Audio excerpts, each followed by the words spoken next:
Hey, it's Justin in post-production. Already, yes. No, don't worry, we didn't screw up the episode already. I'm here at the request of my friend Roshin to promote a few charities working in the neighborhood of last week's mass shooting at Tops Supermarket in Buffalo, New York. Now, Tops remains closed at the time of recording, so the neighborhood is a temporary food desert, right? So supporting charities like Buffalo Community Fridge is more important than ever.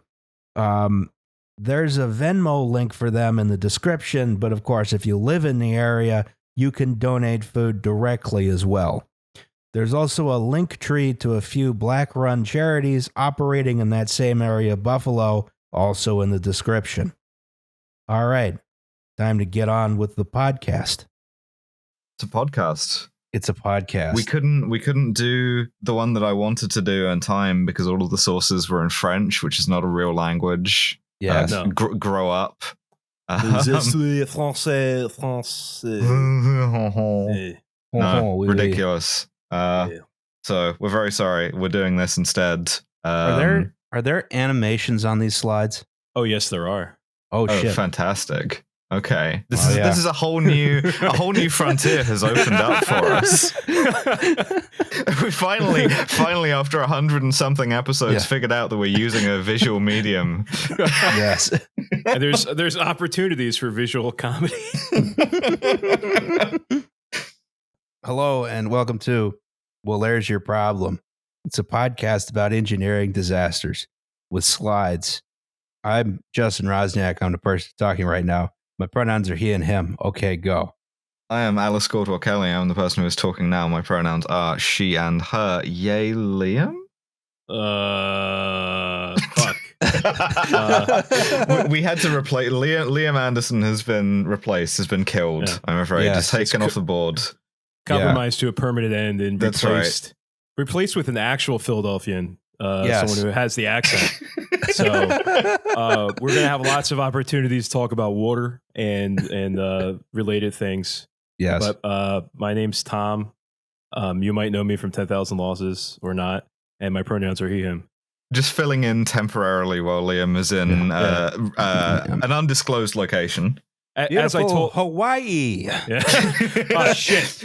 As I told Liam via text, I said I cannot fill your shoes. Well, one, because he's bigger, like taller than me. Yeah. Two, but I can fill empty air with slurs. So there we go. You can't fill his shoes because his shoes are in Hawaii colonizing. It's true. It's true. Well, yeah. He told me that he's not packing. He's just going to buy everything when he gets there, which is really the smart thing to do, especially with your guys' Patreon money. Yeah, he just filled all of his luggage with like various invasive species, plants, things of this nature. And once he gets there, he's just going to like throw them all out onto the ground and buy new stuff.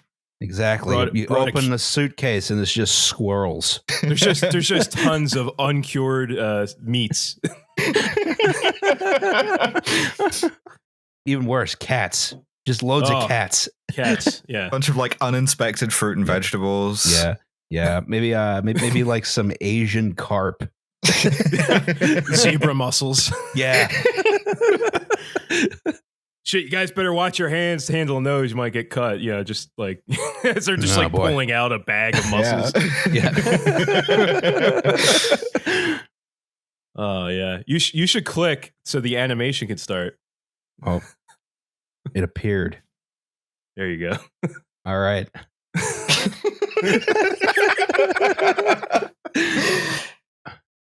Today we're gonna talk about a boat. And this happy hurricane. Yeah. Tropical storm happiness. Yes. But first we have to do the goddamn news. All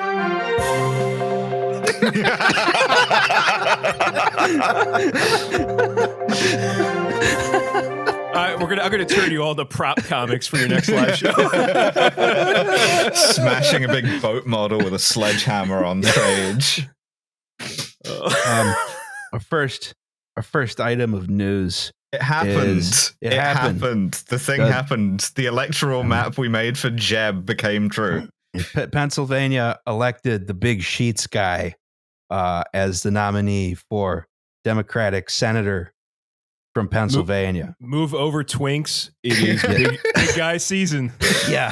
But this is the thing. The guy running against him was Connor Lamb, right? Who was textbook, like sort of center-right Democrat, right? Yes. I like Santorum style Democrat before he actually switched parties. But yeah, absolutely like formed out of a fucking like mold for, center-right dumbass Democrat politicians. The guy who like sits you down and talks to you like a child about all the stuff that you can't have. Yes. And he got so many endorsements, like just like a whole like novel worth of endorsements from every single Democratic affiliated group you could think of. And then Fetterman beat him in every single county. I mean, it's just, it's brutal. I'm so happy. I mean, like, part of the thing is that as far as I can tell, Connor Lamb's like ardent supporters, like not donors, but like actual people, were all the kind of like K-Hive people. There was this, there were screenshots going around of one of his canvassers who like, texts people to be like, hey, you're going to vote for Connor, getting into an argument with somebody who said he was going to vote for Fetterman. Fucking idiots. Really sort of like unwise move to find yourself doing. And I mean, one of the things they were really trying to hold against him was an incident back when he was mayor of Braddock, where he pointed a gun at a black man because he mistook him for someone who had just perpetrated a crime, right? Yeah. A black jogger. And anyway, that guy came out and said, yeah, it was a mistake. I voted for Fetterman. So it's like on the one hand, you're like pages and pages of endorsements for Lamb, and your Fetterman endorsement is guy he held at gunpoint. Yes. Yeah. And that swung it. That was enough for him. Yeah, I mean, exactly. This has been a kind of a good night for progressives and primaries. Like a lot of like big endorsed names, a lot of sort of like weirdly a lot of crypto funded, a lot of AIPAC sort of like Israel lobby guys got absolutely washed. And so, voters maybe want a Democratic Party that's going to do something. Oh, also, I should point out about shocking. John Fetterman. He also is like not well, like physically. He had a stroke. He had a stroke. He on election day he was having a pacemaker fitted. He was in surgery. And from his surgical bed, won every county in Pennsylvania. So Connor Lamb pulled some strings and got the heart attack going, but I guess I missed. No, it hit him, but the dosage, it's got to be that much higher. You got to hit him with like 5 or 6 of those like tranquilizer darts. Yeah, you got to dose that out for the guy's size. He's 6'9". He also tried for a headshot, which turns out doesn't work. That's not a heart attack. There's like bystanders like behind him, like they all got Havana syndrome just from like being within 15-foot radius. Oh fuck. Well, I mean, now the sort of line is from all of these people who were, of course, vote blue no matter who when it was their guy. Is A, I'm not going to vote for him.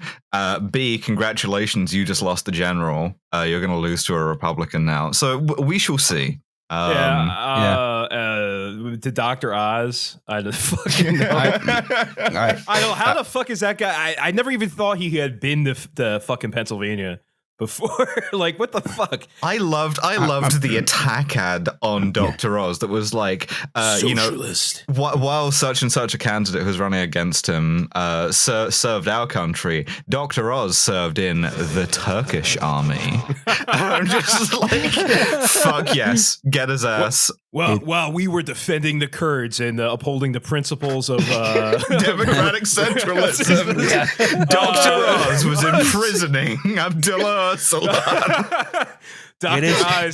Dr. Oz is going to, if he gets elected, he's going to reveal the location of Gulen in Pennsylvania. He's going to have Pennsylvania extradited back to fucking Turkey. Yeah, he's a crypto Kemalist. The Turk does lust for Harrisburg. I mean, that's a fact. I mean, it's a pretty nice dome. They got some good dome there. Yeah, they got a big dome. Yeah, that's about it, though. Yeah, and the farm show with the big butter sculpture. Ooh, yeah. And then a guy who won the Republican primary for governor is like a weird Christian Dominionist guy. That's fun. Yeah. I mean, this is like not to equivocate the two, but it's nice that we're getting some like honest polarization instead of the thing where all of these guys would just pander to the exact same views and then be like, "Oh no, but actually I'm nice and I'm respectable," you know? Right? Yeah. I really like our Weimar ass politics that we have right now. There's no sort of like bad precedent that's going to happen. No, of course. Yeah. Everything's going to be fine. It's going to be fine. Don't worry about it. Yep. Yeah. And then Paul Prescott lost in my my neighborhood, which not great. Good state senator guy, but he lost to the incumbent guy. Oh well. But he did get 40% of the vote, which is pretty good. This is true. Yeah, against a guy who was endorsed by everyone again. Yeah. I've been enjoying watching the Democratic City Committee take a numerous L's over the past couple of years. I hope it continues. In other news. Oh man, now we got a downer. Remember how we did the Grenfell episode and you put a little sticker on there that was like vote Labor to prevent this kind of thing? Yeah, well that didn't happen. We got our asses handed to us. Crobnan. Because of Jeremy Crobnan's intense personal anti-Semitism, we did not win. And so not only is this like not going to be properly concluded, this investigation, but it's also going to happen again. It's going to fucking happen again because they watered down the final like inquest result, which is like, oh, you have to have more exits, you have to have better fire alarms, you have can't to have use an evacuation plan. You have to have arrangements for disabled people to leave the building. And now you don't have to do that. No, that's impossible. Just have them sort of sit in the staircase. Yeah. And this has been in limbo for 5 years, so it's taken that long to just sort of be starved to death, essentially. And now it's just we're waiting for the next one. Well, why I suggest that the citizens of Tower Hamlets just recruit a geezer brigade to. I mean, I would say that the London Fire Brigade is very close to a brigade of geezers. Well, I remember listening to your episode and you guys playing it and getting cheers at the guy, like, "Oh Jesus Christ! It's a fucking fire! No, every London firefighter is like this. It's why they rule. Yeah. I'm not allowed to do that voice on 10,000 Losses, by the way. It makes Liam mad. He's like, "Don't you dare do that! Don't you dare do that fucking accent!" Very, very well unionized, by the way. We're not quite at the level of like France having firefighters fight the police, but we're getting there. the French Communist Party Fire Brigade. Yeah. That fucking sucks. It does. Yeah. Not good. But that's kind of in keeping with the theme of today, of not giving a shit. So we have a theme? Fuck yes. One episode and you're giving us themes and you're giving us like slide effects. Yeah. I'm being like reformed here and I don't like it. I don't care for it at all. You want a job? No, absolutely not. We gotta get Liam to call in from Hawaii like fucking Flavor Flav. Yeah. Liam knows where I live. That's a He's been to my house. He's recorded in this very room. Which I just realized I have my gun behind me and no one's noticed. This is fine. This is normal. Yeah.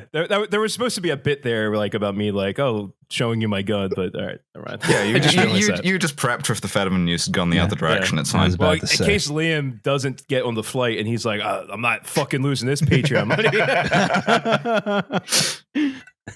It's $10K, $50 a month. Although hopefully you join our Patreon, patreon.com/10,000losses. Yeah, do that. Yes. The thing about Castle Doctrine people don't know is that it applies to podcasts too. Yes. Yeah. Oh yeah. Yeah. I'm holding both of you hostage to come on and do bonus episodes for us. Love to. Yeah. I'm terrified by the sight of a gun. I'm speechless. Yeah, you're triggered. You're owned. Yeah. Yeah. Just like voters from those gun ads. Yeah. I mean, the lesson from Fetterman's win here is very clear. Hold more of the voters at gunpoint personally. Exactly. Yes. Exactly. They'll respect you more. Hey, listen. If Edgar Allan Poe had fucking listened to those guys and not refused to vote multiple times, he wouldn't be dead. So Jeremy Corbyn's mistake was not personally like holding up a bunch of voters at gunpoint and walking them to the polling booths. Exactly. Yeah, it wasn't getting his, I don't know what gun license you can get, like his like single break action shotgun. I'm going to do voter surgery, all right, or whatever the fuck you call it there.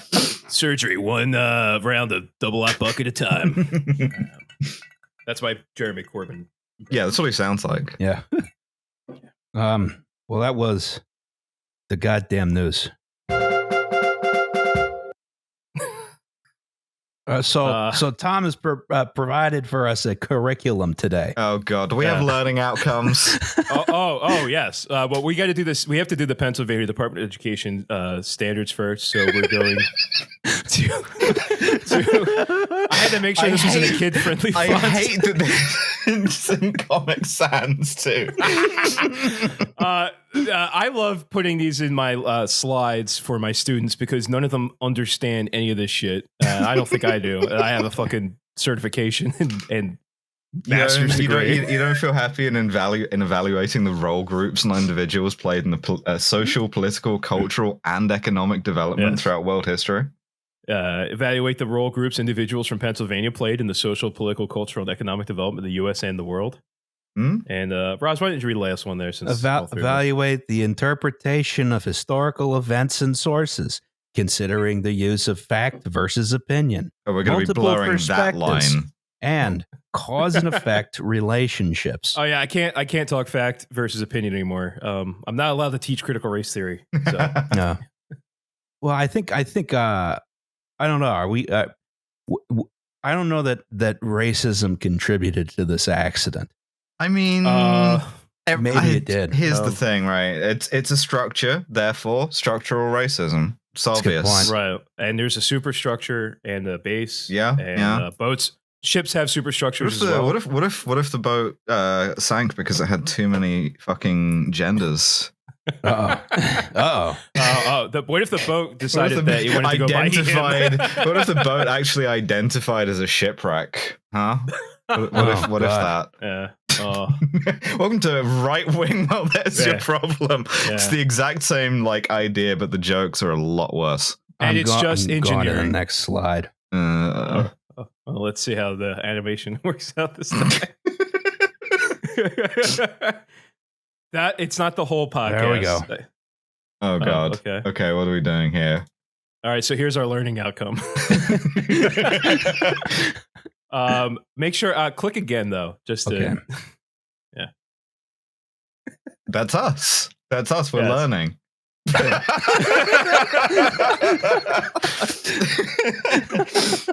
Okay, we're going to use the teachings of anime Karl Marx here. Yeah. Yes. So the students will explain the role capitalism played in the sinking of the steamship El Faro by applying historical materialism to the events building to the disaster. All right, that's what I'm ready to learn. I've got my little notebook here. I've got my pen. I'm good. Have you put your thinking cap on? Yeah. Are you sitting crisscross applesauce?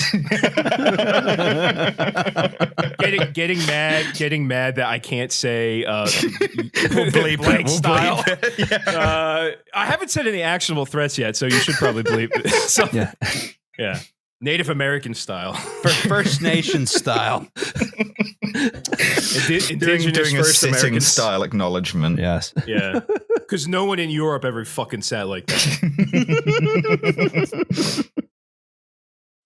That's cultural appropriation right there. Yeah. Never mind. Oh. What is boat? Yeah, click again. We have a fun illustration. I didn't know you were allowed to layer PowerPoint effects like this, and I hate finding it out this way, or indeed anyway. I hope I'm not setting a precedent. Yeah, you're giving Justin dangerous ideas here. I do the slides the way I do them for a reason. What is a boat? A boat is a lot of things. It's a method of transport, of freight. It's an acronym of passengers. What does boat stand for? Bust out another 1,000. That's boat humor. It's the difference between a boat and a ship. 65 feet. Okay. Yeah, that's a Coast Guard version of it, but you can see all the relevant parts of a boat in this image. Yeah, you got the mouth, the teeth. You got the giant, terrifying mouth. I was going to leave that to the end for comedic effect. No. I like to step on the joke. You got its eyeballs. Got its uvula. Mm-hmm. What was the name of that? This is that Ro-Ro ferry. Was it the SS Livonia? Yeah. It sank because its mouth stayed open. Yeah, with soy facing. Doing the soy face. Yeah. Oh my God, did that just happen? They have mouths now?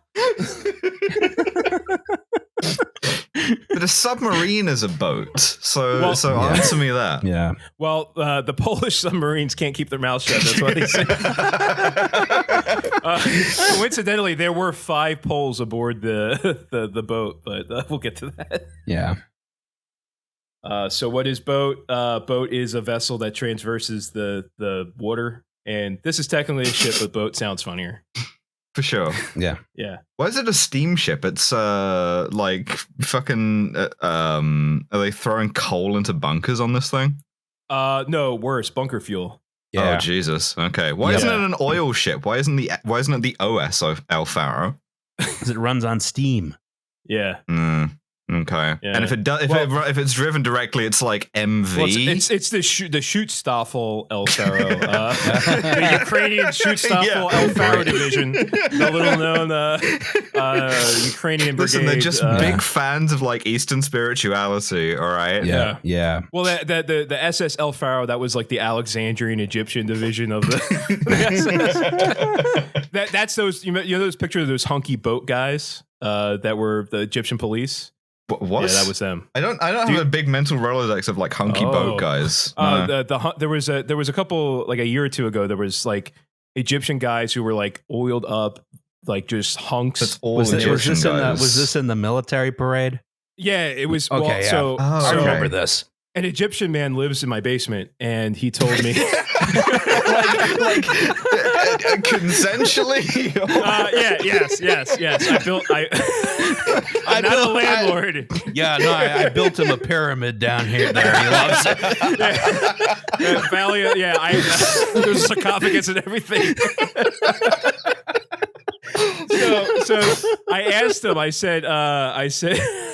said, so what was going on? And he's like, I'm not going to do the Egyptian accent, even though I can. But he said that they're trying to be. They just want to show off how strong they are and manly. I was like, oh, is that what it was? Sure. Yeah. He's like, yeah, no, like dead serious. Like that's what they were trying to do.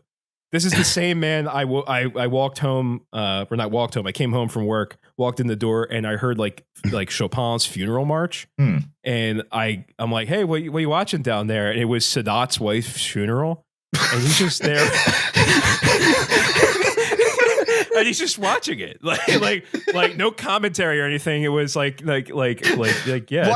Why would there be commentary? I feel like John Madden narrating the funeral. Well, if you know anything about Sadat, boom, it's very applicable. So. A Twitch Let's Play of Sadat's wife's funeral. Yeah. So. Yeah, he's got an apartment in Egypt that CC built in El Alamein, and I'm just like, why would you build apartments in El Alamein? It's probably like unexploded ordnance and shit, but that's so that's the Egyptian guy who lives in my basement. Yeah, and that's what a boat is. Yes, a boat is an Egyptian guy. Boat is an Egyptian guy who lives in your basement. Yes. Yeah. You're gonna look at a picture of an old man. Yes. Yes. Very imposing there. Who is this guy? This is. Oh, fuck. What's his name? My brother in Christ, you put him in the fucking slide. Well, I partially wrote the slide. Okay. So which one of you is responsible for this fucking old guy? Well, his last name's Jones. I can tell you that. Oh, that fucking narrows it down. Okay. If you listen to 10,000 Losses, this is in keeping. It's like Walter Jones, I think. Wesley Jones. Senator Wesley Jones. Yeah. Of Washington. Okay. Wesley Livesey Jones or Livesey. People used to have like way cooler, weirder middle names. You know, guys love to be called Wesley. That's true. Well, I used to live in a neighborhood of Philly called Mount Airy. We had Livesey Lane, or Livesey Lane, which was nice. Fuck. All right, back from Wikipedia. Yeah. So Jones Act. I sure hope he do. Jones Act. I hardly know her. She Jones on my act till I regulate shipping to Puerto Rico. So, all of you, I'm sure, are familiar with cabotage. I don't need to do any vocabulary there. So cabotage, aka the coastwise trade. So the Merchant Marine Act of 1920. I'm not going to do the Coast Guard IMSEP training here, where we look at the U.S. Code and all the relevant portions regarding maritime regulation. No, but it requires the Beastie Boys song "Cabotage." Cabotage. So it requires that all goods transported by water. That's right, water. Yes. Yeah. You should do that. I like the Andrew Tate thing where he pronounces it a different way every sentence. And my favorite of those is "woter." Oh, all right. Woter. So I'll just. You tell me an accent. I can do it with. All right, I'll do Delco Dave.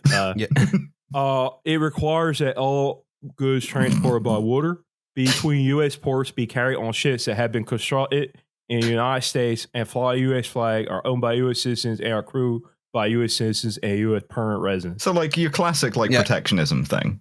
Yeah. Yes. Yeah. So yeah.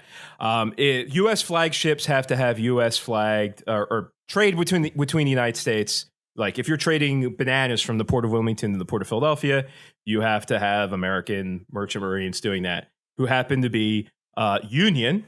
Nice. Employees. So it's the opinion of this podcast that this is a good. I'm assuming. Yes. I mean, depending on who you ask, people will tell you, this is why we don't have inland waterway shipping. It fucking sucks. It's bad for the environment. Fuck you. Shut up. If you can't have it because you have to guarantee labor rights, then you don't deserve it. But on the other hand, if your only way of guaranteeing labor rights is to be everybody has to be American, that's kind of fucked too. We're going to have an app called Water with no E, and it's going to be a gig economy for merchant marines. Christ. Yeah, and, I'm sure this is already a thing. That's a way to really sort of streamline the process of accidentally trading on the commodities market and then having 3 barges of coal show up at your office. Yeah. Yeah. Or having a barge run over a duck boat. Yeah. All right. Yeah. So the Jones Act, Puerto Rico is part of the United States, allegedly. Yeah. And so that means that shipping to Puerto Rico requires the Jones Act. So you the Jones Act applies to that. So if you are sending, say, cars and goods from Jacksonville, Florida to San Juan, Puerto Rico, you have to have a American flag ship with American crew. So it's got to be better for mariners, but it's also got to make everything more expensive, right? Yeah, one would assume. And the few times that there's criticism is that it prevents relief from flowing quickly, which we have a Navy, so I think they just really don't want to use it on Puerto Rico because of racism. Yeah. So I was in Puerto Rico right before the COVID thing happened, and El Yunque, the national forest there, was still closed. The forest was closed because of the effects of Hurricane Maria, washed away the parking lot. And it still had not been fixed. And so American government doesn't give a shit about Puerto Rico. I still think about Trump like making free throws of toilet paper to that crowd. That's pretty funny. One of the few things that belongs on that account of like crazy ass moments in American political history, you know. Well, I was a student teacher at the time, and I got in an argument with a ninth grader about if Puerto Rico is part of the United States. Well, if you get an argument with a student, usually means you lost. Everybody, but I'm like, look, I don't even have to look this up. Like, I know this because of my degree. So you're done. Like, if you answer me back, I'm sending you to principal's office. How about that? So yeah, nice. So argumentum ad principalium. Yeah, yep. I usually don't do that. I usually just the goal is to clown them within the ethics guidelines. Yeah, you defeat them with facts and logic. Yes, exactly. Or just mock them in a way that won't get you in trouble. Right. Actually, kids respect that. Believe it or not. If you're an aspired teacher, don't say that on your evaluation when you're doing student teaching. I'm here to make fun of the kids. I'm here to land some dunks on some kids. I'm just walking in a classroom and it's like, it's like eighth graders like, what's up, guys? I just got laid this morning. How about you bitches? Look at over there. Dunking on a kid has to be like so easy because you can just hit him with anything and it'll trigger like a lifelong insecurity. You can be like, hey, nice backpack, idiot. And that kid's going to think about backpacks weird for the rest of his fucking life. What do you described Alice as Catholic school? Yeah. Yes. Yeah. I see. This is the thing. And I could go into a classroom and a kid be like, well, you're fat or you have rolls in the back of your neck.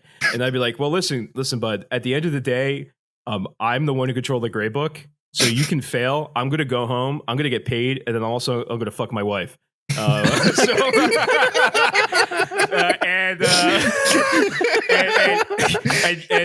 I'm not going to answer the calls on the weekend because I'm in a fucking union, bitch. So like,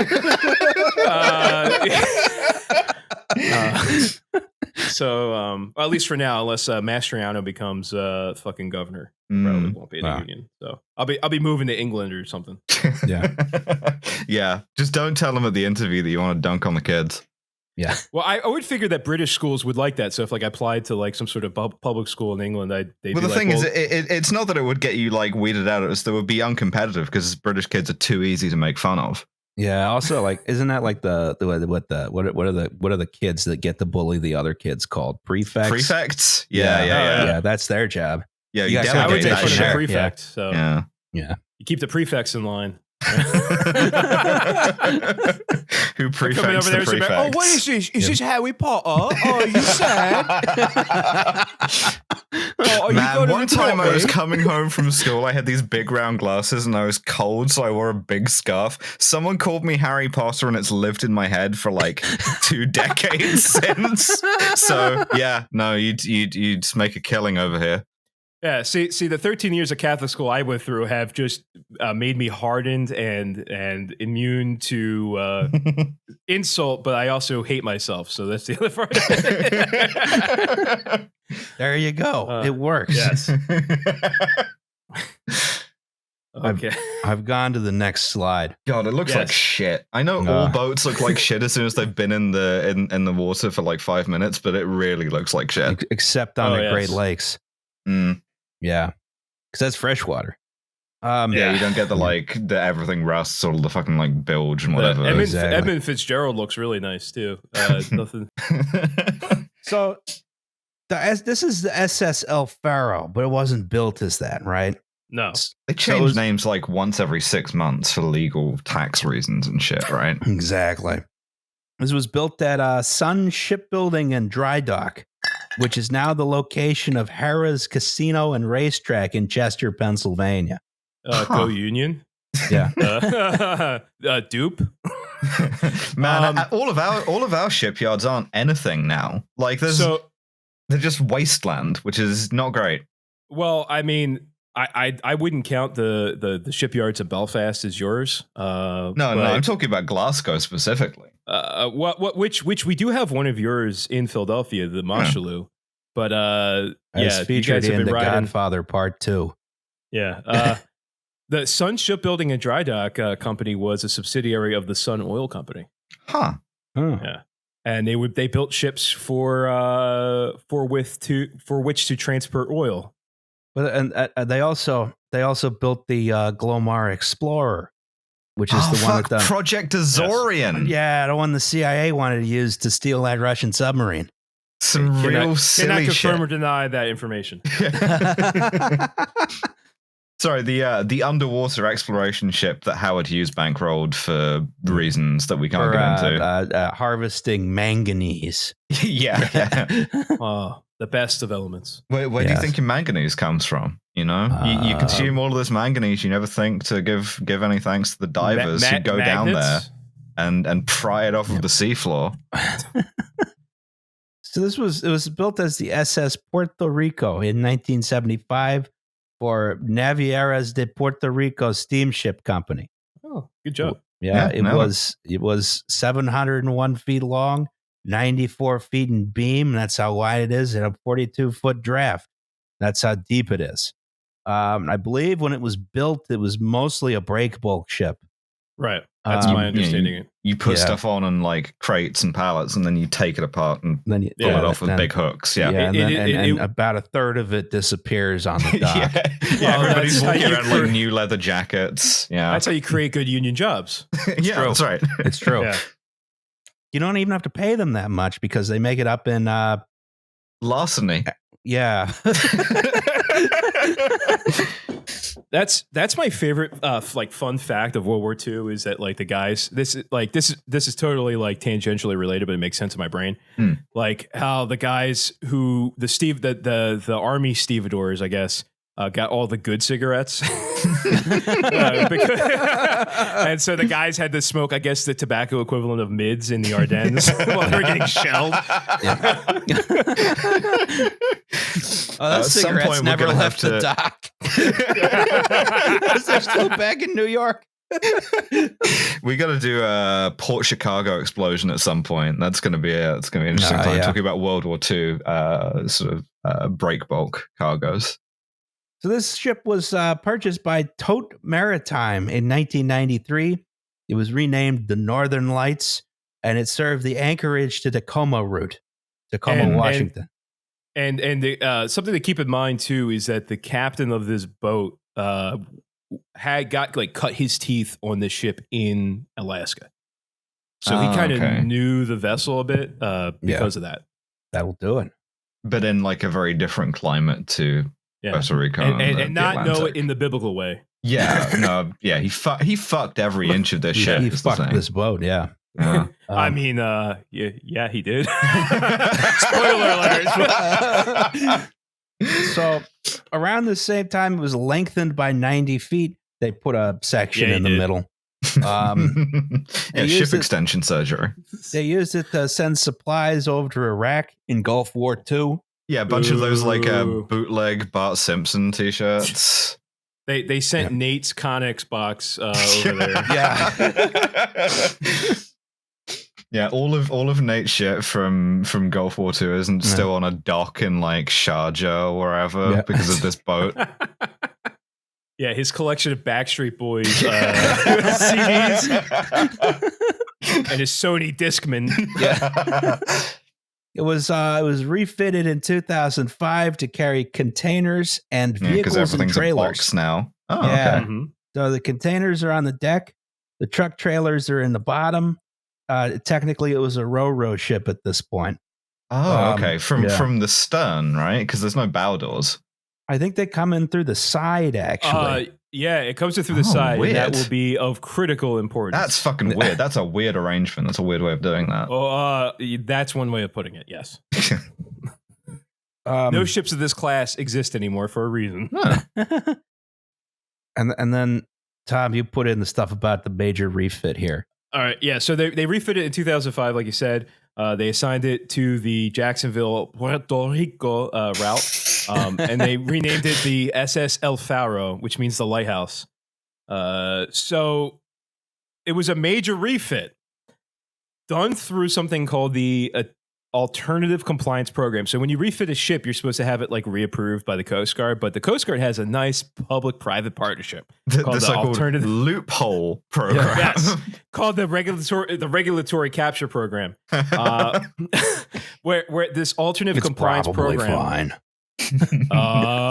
We'll see about that. Yeah, nothing bad could ever happen to this. So the addition of 4,875 long tons. This conversion to RoRo also meant that they had to change the configuration of the decks. They had to add ramps. They had these things on the side to let you drive in and out. In a couple of slides, the next slide, you'll actually see it. But the alternate compliance program, which was done through the American Bureau of Ships, which is they call it a classification society. So they look at ships and they go, "Oh, that's a ship." But they're the ones who issued something called a certificate of inspection, and they determined that it did not require a new certificate of inspection. It didn't require them to like do all new buoyancy tests, all this like crazy, regulatory shit to make sure it was safe or how many people could carry. It was basically like, this ship is the same as it was before. And the Coast Guard would have had the option of reviewing this, and they declined to do so. So they did not require a new certificate of inspection. It was rubber stamped through. Now, if you can get away with this in the United States, I hate to think what the inspections are like in a country that's a flag of convenience. Jesus, yeah. The Mongolian merchant marine inspection process. Yeah. Yeah. Yeah, I love to get to port at Ulaanbaatar and you just Fitzcarraldo the ship all the way across China. I was reaching for the same joke, but I fucked up the movie, so I was going to say Aguirre, Wrath of God, which wouldn't have made any fucking sense. You got to know which clean brothel yurts and which are the dirty ones that will rob you of your pay. No insult to Mongolia. I'm sure some of their yurts are very clean. No insult, by the way. Yes, Tengri is cool. I'm cool with Mongolia. You fucked up China, which had it coming. Missing out on like 1,000 years of Mongolian history to be like, it's still Crusader Kings. I think was it the Yuan that they fucked up? They had it coming, and Manchu, you lost it. You lost that. Well, the Manchu were the first. It was like the Yuan that the Mongols first destroyed. My degree's in American history. You have to identify the roles of Pennsylvanians played in the overthrow of the Southern Song dynasty. There were. Well, Genghis Khan had a multicultural empire, and he had some Pennsylvanians with him who advised him on cheesesteaks and football teams. Because normally, like any other empire would have killed them as barbarians, but he would incorporate their local customs. Yes. They know how to make shoe fly pie and tomato pies and butter cake. Yeah. So here's correct me if I'm wrong. What I'm seeing here, these are new additions to the ship, which seem to primarily be composed of cutting holes in the side of the ship. Holes in it. Yes. Boats and holes. Well, while this was convenient for Captain Davison to fuck the boat, it also created some interesting new scenarios for disaster. Spoiler alert again. So you have the bulwark there, which is where you drove the RoRo is roll on roll off. So that's where you drove your cars in. Sure. Right. And you have a supply blister, which is a weird ass fucking name. Like, come up with a better name, like supply turret, polygon supply. Yeah. Supply greebling. It is. It fucking is greebling. Supply space engineers. I got to fit something in here. Tetrahedron. Yes. Yeah. So the supply blister was because it was a RoRo vessel. The second deck was set aside for driving cars into. And one of the things that cars have is exhaust. So in order to prevent crew from dying of asphyxiation, you needed some sort of fresh air supply for that deck. and this is the supply system. So the air comes in through the forward supply and out through the exhaust. Okay, sure. Okay. Do we see any problems with this? Air goes out. Well, Yes. I see some problems in that the air vents are on the side rather than on the top. So Interesting. Oh, that's an interesting observation. It's funny that the Coast Guard or the American Bureau of Ships didn't see that, but yeah. Well, the thing is, I'm more qualified to be a Coast Guard officer. You might get like a nice the guy who inspected breeze. this. You get a nice breeze on the cargo deck for when you're working down there. You cool off. That's true. Yeah. I almost put on my dress blues for this episode, but that's just too much uniform. Do we count as like a political event for those purposes? Oh, I'm putting this in as public affairs hours. Although the Coast Guard does not look good for this. So starboard side of Faro here, and so that's the cargo hold. This is the new configuration. How many of these fucking holes are there down each side? Do we know? A ton. That's a good question that I don't. I see 3 supply blisters down each side on the previous photo. So if we take that as read, you're talking about what? Yes. Fucking 12 of ingress 12 points. vents plus another 3 bulwarks, so 15 new holes each side. Yep. Okay. I have a degree in history, not math, so I'll take your word for it. I have like a third of a law degree. Don't test my numbers on this because they will be wrong. I do I do know math, but I've been sick all day, so my brain's not working. You had the vapors. Yeah. So, reclining on the veranda, waiting for the drinking vapors to pass. Drinking a porch mint julep. That's right. I guess we can go to the next slide. It's really up to need you, to Russ. get down to the shore and take the ozone. So here we have the boat. Looks good as hell. Looks very normal. Yeah. So that's the configuration there. You can see it. You can see where the people are. You can see where the cars are. The green is the cargo containers. There are multiple configurations. You have for that. two whole decks of vehicle storage. Yeah, and you have. I don't know if you know this about Puerto Rico, Alice. There is literally no public transportation. I see. Okay, that's not true. They installed a metro in San Juan about 5 years ago. You're right. You're right. I got the Tren Urbano.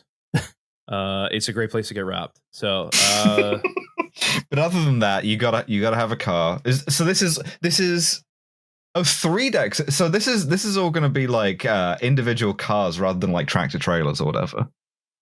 Because in my head, I was like, if you only have 3 bulkheads on each side, how the fuck are you turning around like a tractor trailer in there to fit it in there? It does seem like the second deck is for trailer stowage here. Okay. Yeah, I guess it could be. All the things I've seen have cars, but I could be wrong.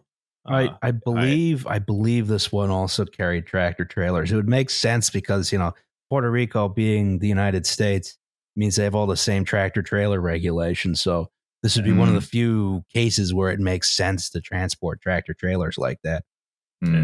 It's funny. All the road signs are in like the same familiar colors, but they're in Spanish. And I'm like, I don't understand what Puerto means or, Get Port Rich? What? San Juan Viejo? What is that? Or no, San Juan Viejo? What is that? Puerto Rico is really just Spanish for Port Richmond. There's not enough Polish people, though. That's what the ship was delivering. Actually, it was all opening a bunch of screen doors. There was a bunch of Polish guys. They're going down to see a Krangieros de Santerce or Santerce game. Gone to Serenka luncheonette. Serenko's South. Yeah. I miss that weird bookstore on Richmond Ave that was right next to Serenka. So R.I.P. that bookstore. Yeah, R.I.P. Serenka as well. Pretty much everything on that street closed. My God, gentrification. I think it was Polish people used to live here. Yeah. Yeah. Oh, they still do, but yeah. And Lithuanians as well, but they're really just Poles who use to modernize their language. Sort of restarting various wars of settlement on the sort of the eastern frontier. River wars. Yeah. Considering that Port Richmond has a Polish church and a Lithuanian church, yes, they can't get along. The boat looks like shit. I'll say that. Yeah. Shit boat. Shit boat, no fans, L plus ratio, plus no bitches. Ailstorm. Okay, all right. The area where they added the 90 feet is right here in the number 2A hold. You see, it goes 2A, 3. That's the Second Amendment hold. Is where they keep the guns. Yes, which you're not allowed to have in Puerto Rico because the drug crime is really bad. Isn't this a great country? Don't we manage things so well? Yes. So that's the boat. But we got to talk about something else. Yes. Weather. Yeah. Yeah. I hate when there's weather. I like weather. I do like that being on the East Coast of the United States that you Alice have to suffer our storms when they cross the Atlantic. Yeah, much attenuated though. It's poetic since the Appalachians are really the same as the Highlands of Scotland. Like they were formed in the same. We get the same pissing rain, which is always nice. I feel a real sense of continuity. Yeah, meanwhile, yesterday or 2 days ago's episode, the thunderstorm knocked out my internet in the middle of it. Yeah. Oh Jesus Christ! At least it wasn't Zanecaster fucking up that time. That's true. Yeah. As only Justin knows when he logs into Zencaster and sees 8 different versions of the same 10,000 Losses episode. So this is a hurricane, and the Atlantic Ocean is known for these. It's also called a tropical cyclone. And hurricanes, you do not want to be in them if you're in a boat. No, you want to be in one of the cool like NOAA planes or whatever. Yes. You want to be in a hurricane hunter. You want to be flying through that shit, taking cool ass pictures. Where you are not facing big waves, and the storm, it's a big low pressure system. It's a heat engine, so hot water from the ocean is a driving factor in this. The heat. Oh, good. We're making this one worse through climate change as well. We never catch any breaks where we're like, climate change makes all of this shit worse, but incidentally, this nice little side benefit happens. That never fucking happens. It's always shit. Have you considered the Northwest Passage? Oh, okay. Okay, that's our one fringe benefit, is we respect the legacy of Stan Rogers. Hey, his death is the reason you can't smoke in the fucking bathroom on planes. We'll get to that. Yeah, a fact that I remind my wife of every time we fly. So this hurricane, this is a thank you Wikipedia for this image. That's a hurricane. You have wind blowing in, heat going up, cold air going out, and a lot of rain, a lot of wind.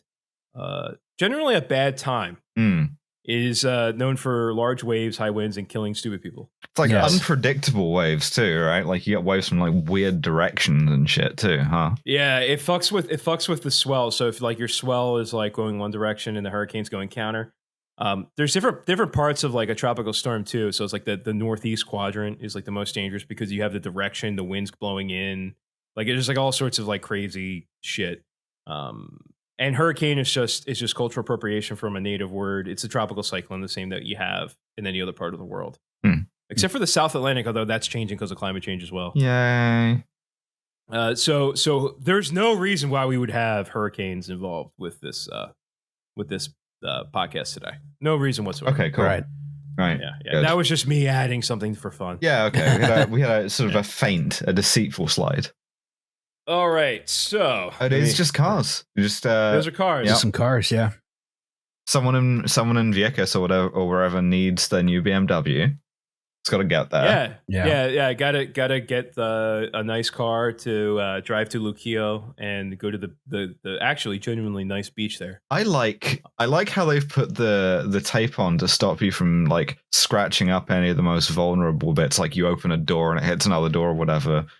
So it's protected against paint chips, but not so much against anything else. Yeah, so this boat was in Jacksonville loading up cars. This is the second deck with the cars. They were loading up containers on the top, and these are how the cars were lashed together. Apparently, the crew was not happy with how the stevedores tightened them. So this is the El Yunque, which is the sister ship of the El Faro. So if the crew felt that the stevedores didn't tighten them enough, could we imagine class? That any issues coming from this? You get a kind of like abstracted enough. You get like a free surface effect, but the liquid is cars. My understanding is also these cars are supposed to be tied down individually rather than all being tied down to one big chain. Well, somebody read the NTSB summary. Yeah. I'm seeing a little bit of research. Yes. We've actually done is you've turned these cars into a reaction ferry. Yeah. Mm-hmm. Yeah, it's how you gain momentum from side to side. You just go back and forth. Yeah. The free car effect, as you said.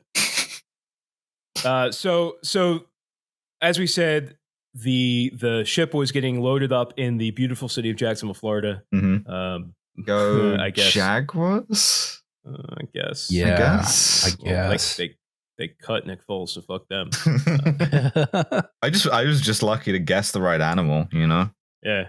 I just don't understand why the Birds won't try and get Nick Foles back. Well, Jalen Hurts kid, he's not a launch pail guy, and I just want Nick Foles back. Just he's got a big dick, and sorry, I won't curse again on the air. Sorry, cuz.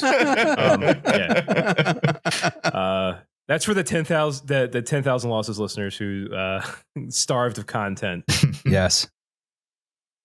Yeah, so that's so they're loading the ship up. The ship also doesn't. So Tote Maritime doesn't have something called a port captain, which is like a trained mariner who supervises the loading of the vessel while in port. Tote Maritime doesn't really have any supervision whatsoever of anything. So, but yeah, so there's no port captain. Saves money. I put this stuff in the boat. I'm going to lunch. Yeah. Still not a cooler title as Loadmaster, but go off, I guess. Yeah, I'm a Loadmaster, all right. Okay. I guess we could go to the next slide. Turning rods into my grad assistant. All right. The tables have turned. Yeah, how the turntables. Yes. Okay, so the yellow here is the typical route that the El Faro and the El Yunque would make on their way to San Juan. Nice straight line. Nice straight line. Rumb line, as some would say. Now, previous voyage, the El Faro had diverted because of Tropical Storm Erica. I guess an okay putting TS in front of a woman's name like that, it's cultural appropriation. Yeah, I hear Tropical Storm Erica. I hear like a Danish woman. So different kind of chaser for storms. Yes. Yeah, she really likes storms, and she. All right, now I'm going to start doxing Danish women I know. Following is really a list of Danish women. Irish. Yeah. They really like dark-haired Irish men. So Danish women love to be named Erica, marry an Irishman. Okay. Hi, Erica. Getting increasingly close to the podcast that's just directly to one person. Yes. So the green there, or the lower route, if you're colorblind, is the route that the boat took during Tropical Storm Erica. So they had diverted before because of storms. Mm-hmm. This was not an unfamiliar. And the red one there which doesn't go all the way to San Oh, Juan. because they stopped off early. Oh, yeah. Yeah, they went to the Bahamas and they my dad's farm in the Bahamas. They went upstate and they're just playing and having fun on. Can we overlay the Bermuda Triangle over this just for fun? Oh yeah, this is in the Bermuda Triangle. There's conspiracy theories. Hell yes. Yes. So the final voyage, nothing bad happens on this. I don't know why it says that. So that's the route they diverted. So they leave Jacksonville on the 29th of September with 33 on board. 5 of them are Polish, and the rest are American. Yeah.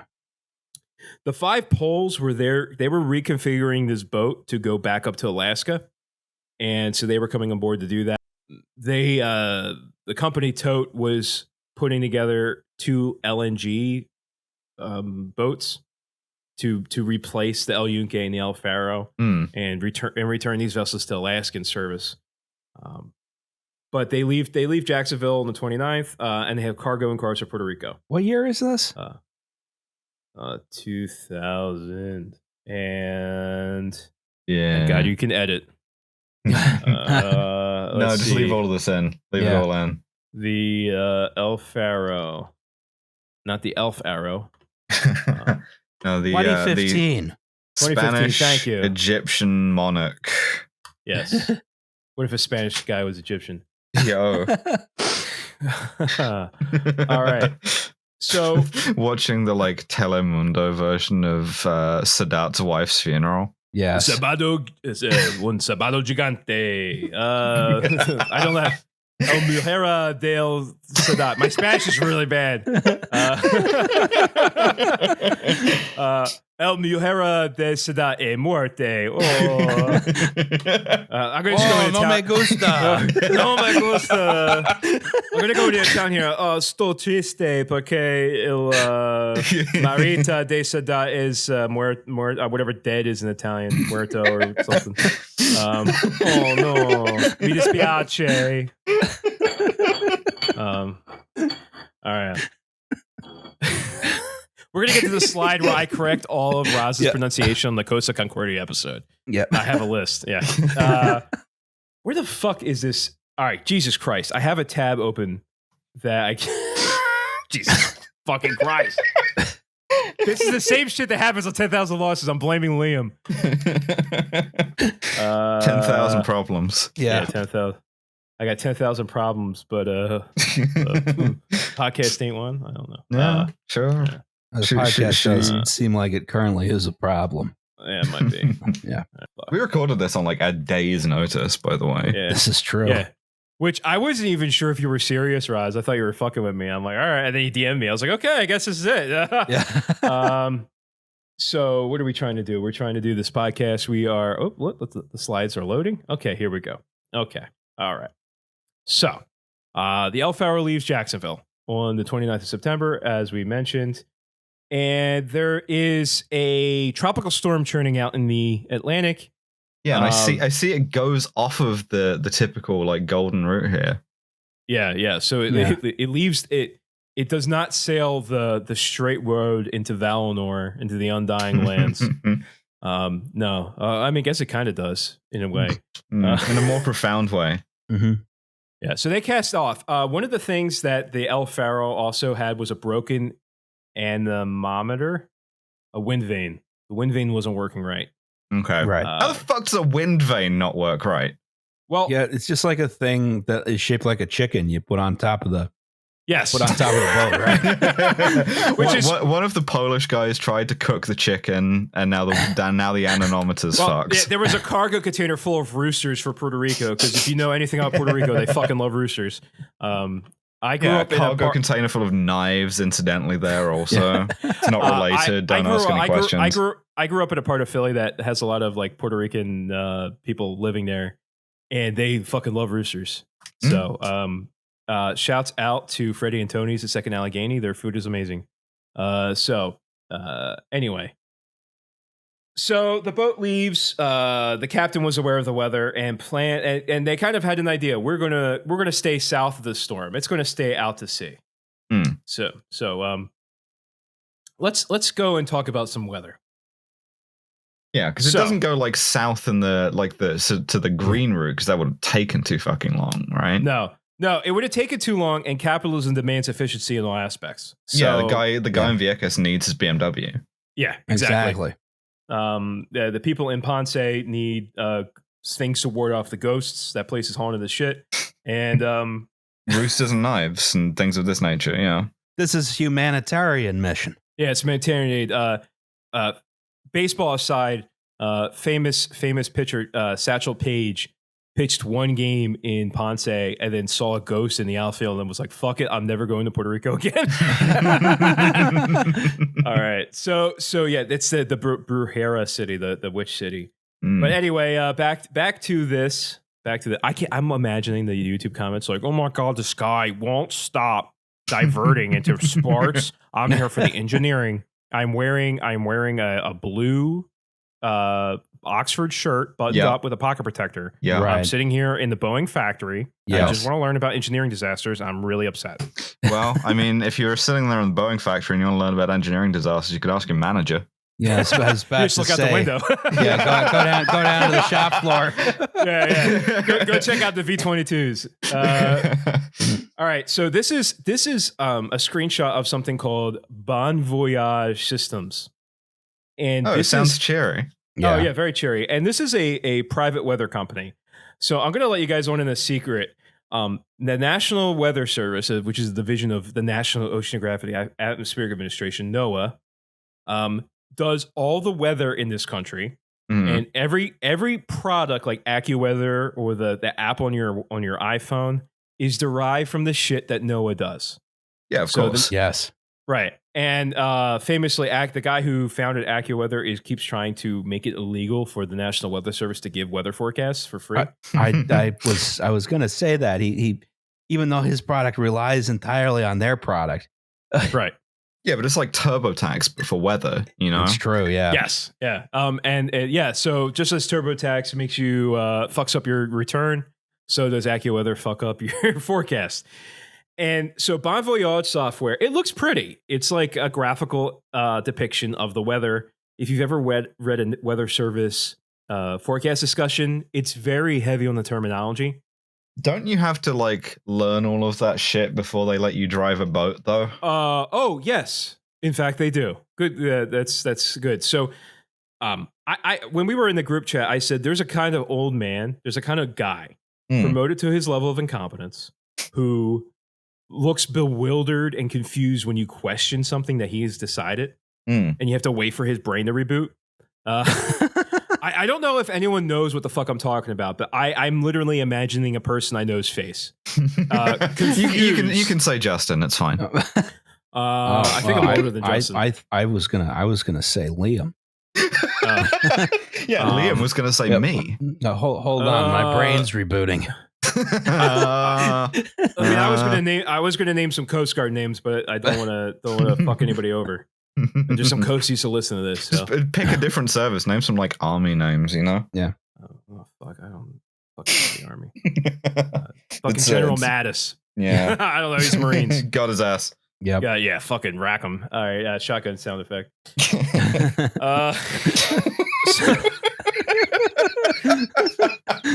Let's just steal all the sound effects from Cumtown and put them in the post.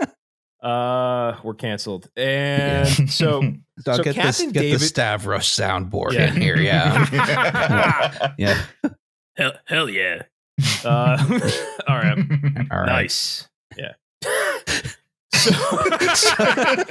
right. All right. So this is what the Bon Voyage software looks like. The thing about Bon Voyage software is that they took the NOAA forecast, took 6 hours to make it pretty, and then sent it off to ships. So every time you got a forecast from Bon Voyage, it was a couple hours out of date. But isn't the whole point of like the reason why you get the weather shit is because it's extremely time limited? Weather moves pretty slowly. Listen, 6 hours Pants. is like nothing. Miss college education over here trying to outsmart hardworking union officers. That's true. I am trying to like talk down the bridge crew here. Yeah. So they made it pretty. Also, it was 6 hours behind if it didn't accidentally upload an outdated forecast like it did on the 30th of September. So it was 12 hours behind. So Captain Davidson, he looked at it. He was like, "Oh, this is really nice, and I'm going to just go. I like this. This is the one that's right." This is weird, right? Because like you wouldn't think of seafaring as a particularly I like my presentations done this way sort of job, right? And yet, yeah, and he was a guy who got like good remarks, but then like early in his career, and then started getting like he doesn't really interact with anybody. He doesn't listen to his bridge. He doesn't really go out on the deck. So like he started becoming like stuck in his ways. Like I said, he's promoted to the level of his incompetence. Like this is where he starts to fall apart, because it's one thing for like an extratropical low out in like the Bering Sea, which can be more modeled more efficiently, I guess. But a tropical storm, and this particular tropical storm Joaquin, was a bitch to forecast, because it did all sorts of like one of those like loop-de-loop shits and all that stuff. Right. Yeah. It rolls in, it comes back, it rolls back in. Yeah.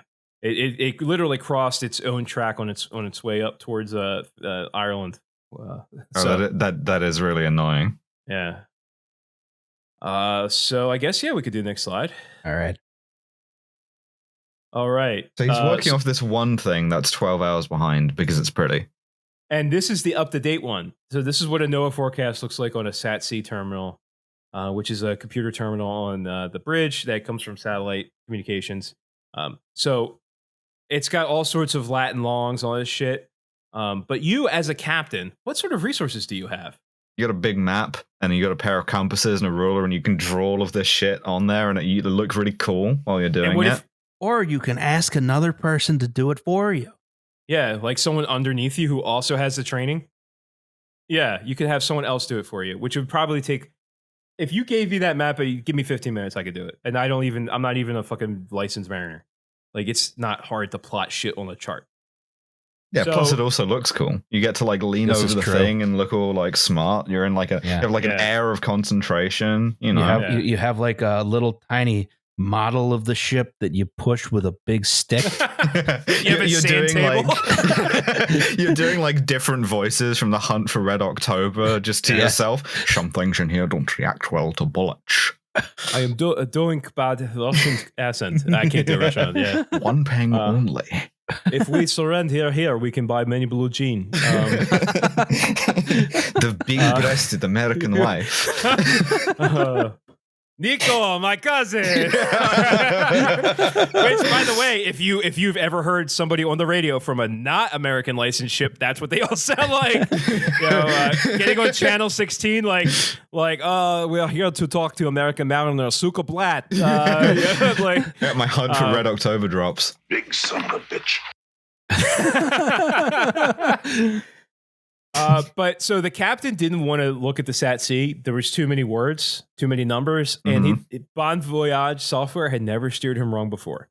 Okay. And we get the impression that the Captain Davidson was like, no, this shit is this is the future of forecasting. This is where it's at. The way of the future. Yeah, it never steered him wrong, so that was the thing he liked. But like without understanding the shit that went on behind the scenes. So on the 30th of September, several emergency forecasts were sent to the ship via SAT-C.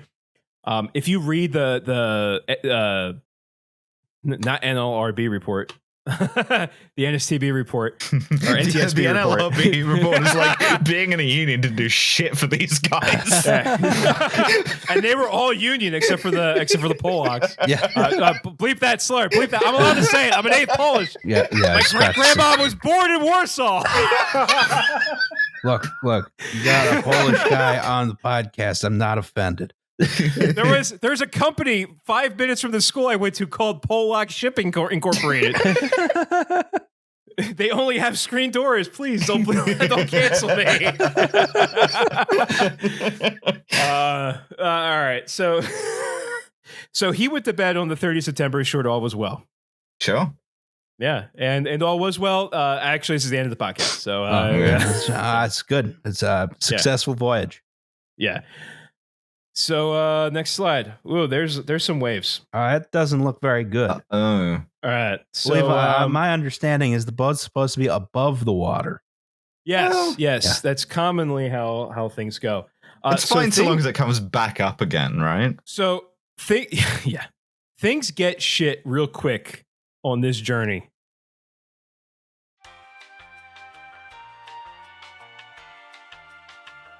Hi, it's Justin.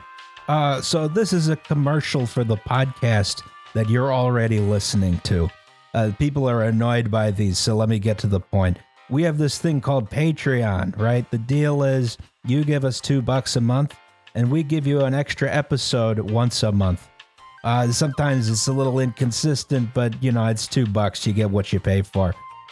It also gets you our full back catalog of bonus episodes, so you can learn about exciting topics like guns, pickup trucks, or pickup trucks with guns on them. The money we raise through Patreon goes to making sure that the only ad you hear on this podcast is this one. Anyway, that's something to consider if you have $2 to spare each month. Join at patreon.com/WTYP pod. Do it if you want. Or don't. It's your decision, and we respect that. Back to the show.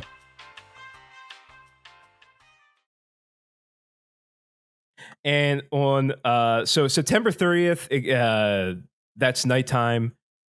Early morning, October 1st, things start to go downhill very fast. And when we get to the part where we look at the fucking map, you will see why. So early October 1st, they start to encounter some heavy seas. And they call the captain on the radio. Captain's sleeping. And they're like, all right, so listen, we listened to all this time, the mates are like, listen, I watched the Weather Channel on my satellite thing. My app is telling me this. Like they're constantly telling the captain, hey, maybe we should duck into another channel. And there's even a conversation between the captain of the El Faro and the captain of the El Yunque, which is doing like the reverse journey, talking about how they're taking the old Bahama Channel, safe away from Hurricane Joaquin. Is this some like what in an aircraft would be crew resource management shit, yes, where everybody's too deferential and they're like, instead of being like, you're going to get us all killed, they're like, actually, maybe, I think. So they're being like, sir, reply guys. Simps. Yeah. The one of the things too, that if you read the book, I think it's Into the Raging Sea by, let me get the author's name, Rachel Slade. Very, very, very good book that kind of gets to the human side of things. The NTSB report doesn't. She talks about how the second mate, who was a woman, felt intimidated by the captain, and the captain kind of was like hitting on her and stuff like that. I shouldn't do that. Yeah. So she was like fresh out, like she was pretty young and pretty like, had all the latest training and stuff like that. And every mate was being ignored by the captain. So the captain told him when he was called early in the morning, said, just run it. Just run Fuck it. Notch 8. Yeah. Notch Fuck 8. it. We're doing it live.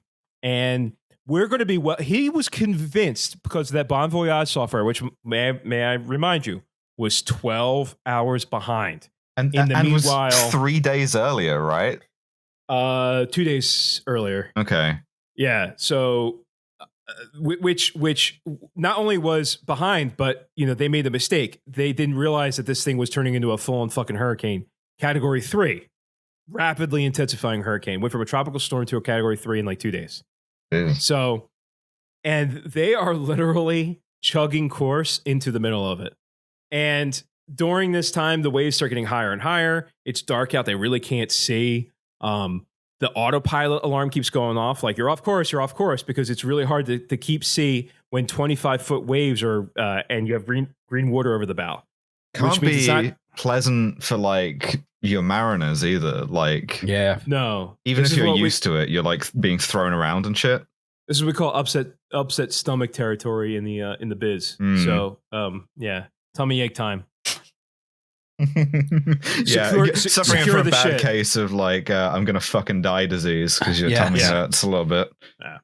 So as the ship literally starts going into the storm and not south of it as was predicted, it starts to slow down.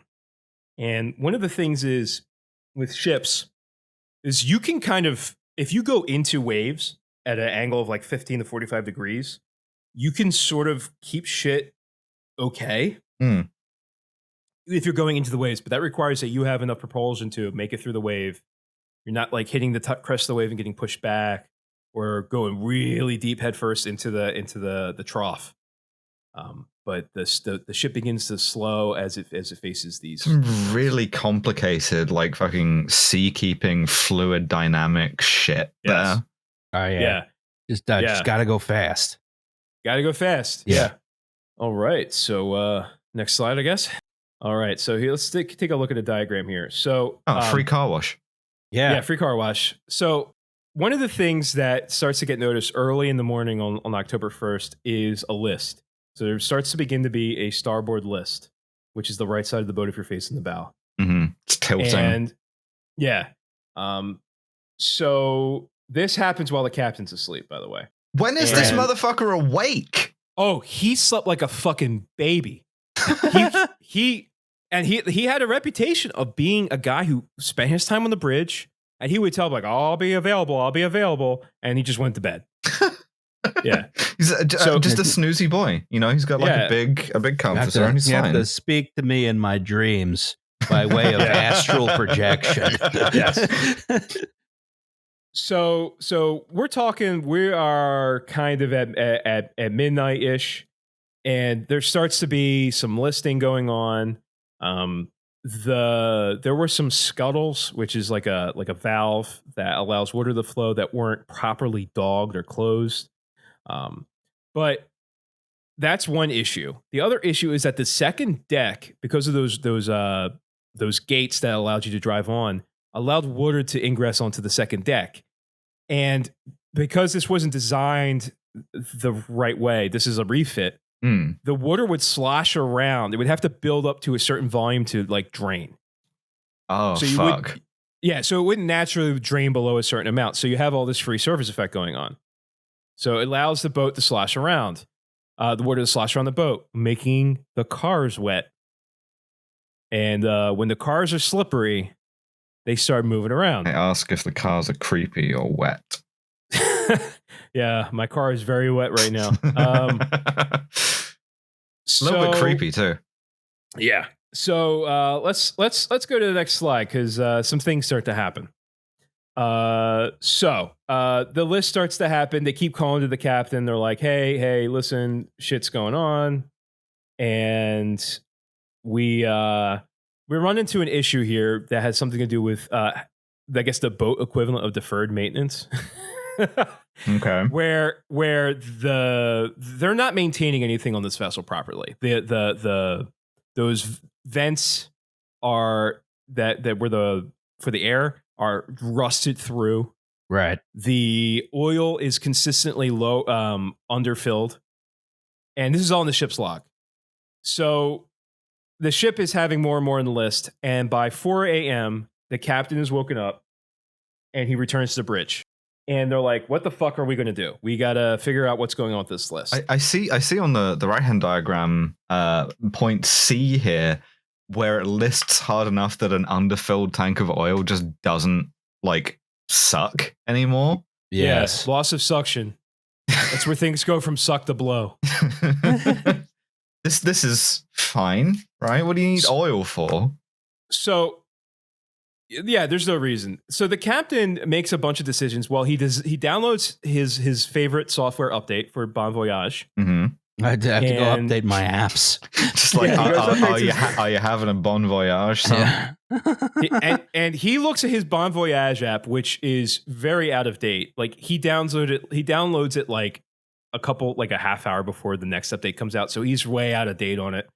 And then he hears this like NOAA broadcast.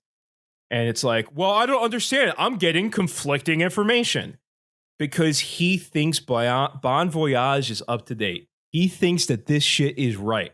So he hears the latest from Noah, and he goes, well, what? I don't understand. But surely there's got to be like one of these sources is more authoritative than the other one because one of them's the fucking government and the other one lives on your phone. Well, the other one is makes a pretty thing that dumb guy can understand. Because if you've met boat guys, you can pass that master's license and still be a fucking idiot. So I've met enough in my day.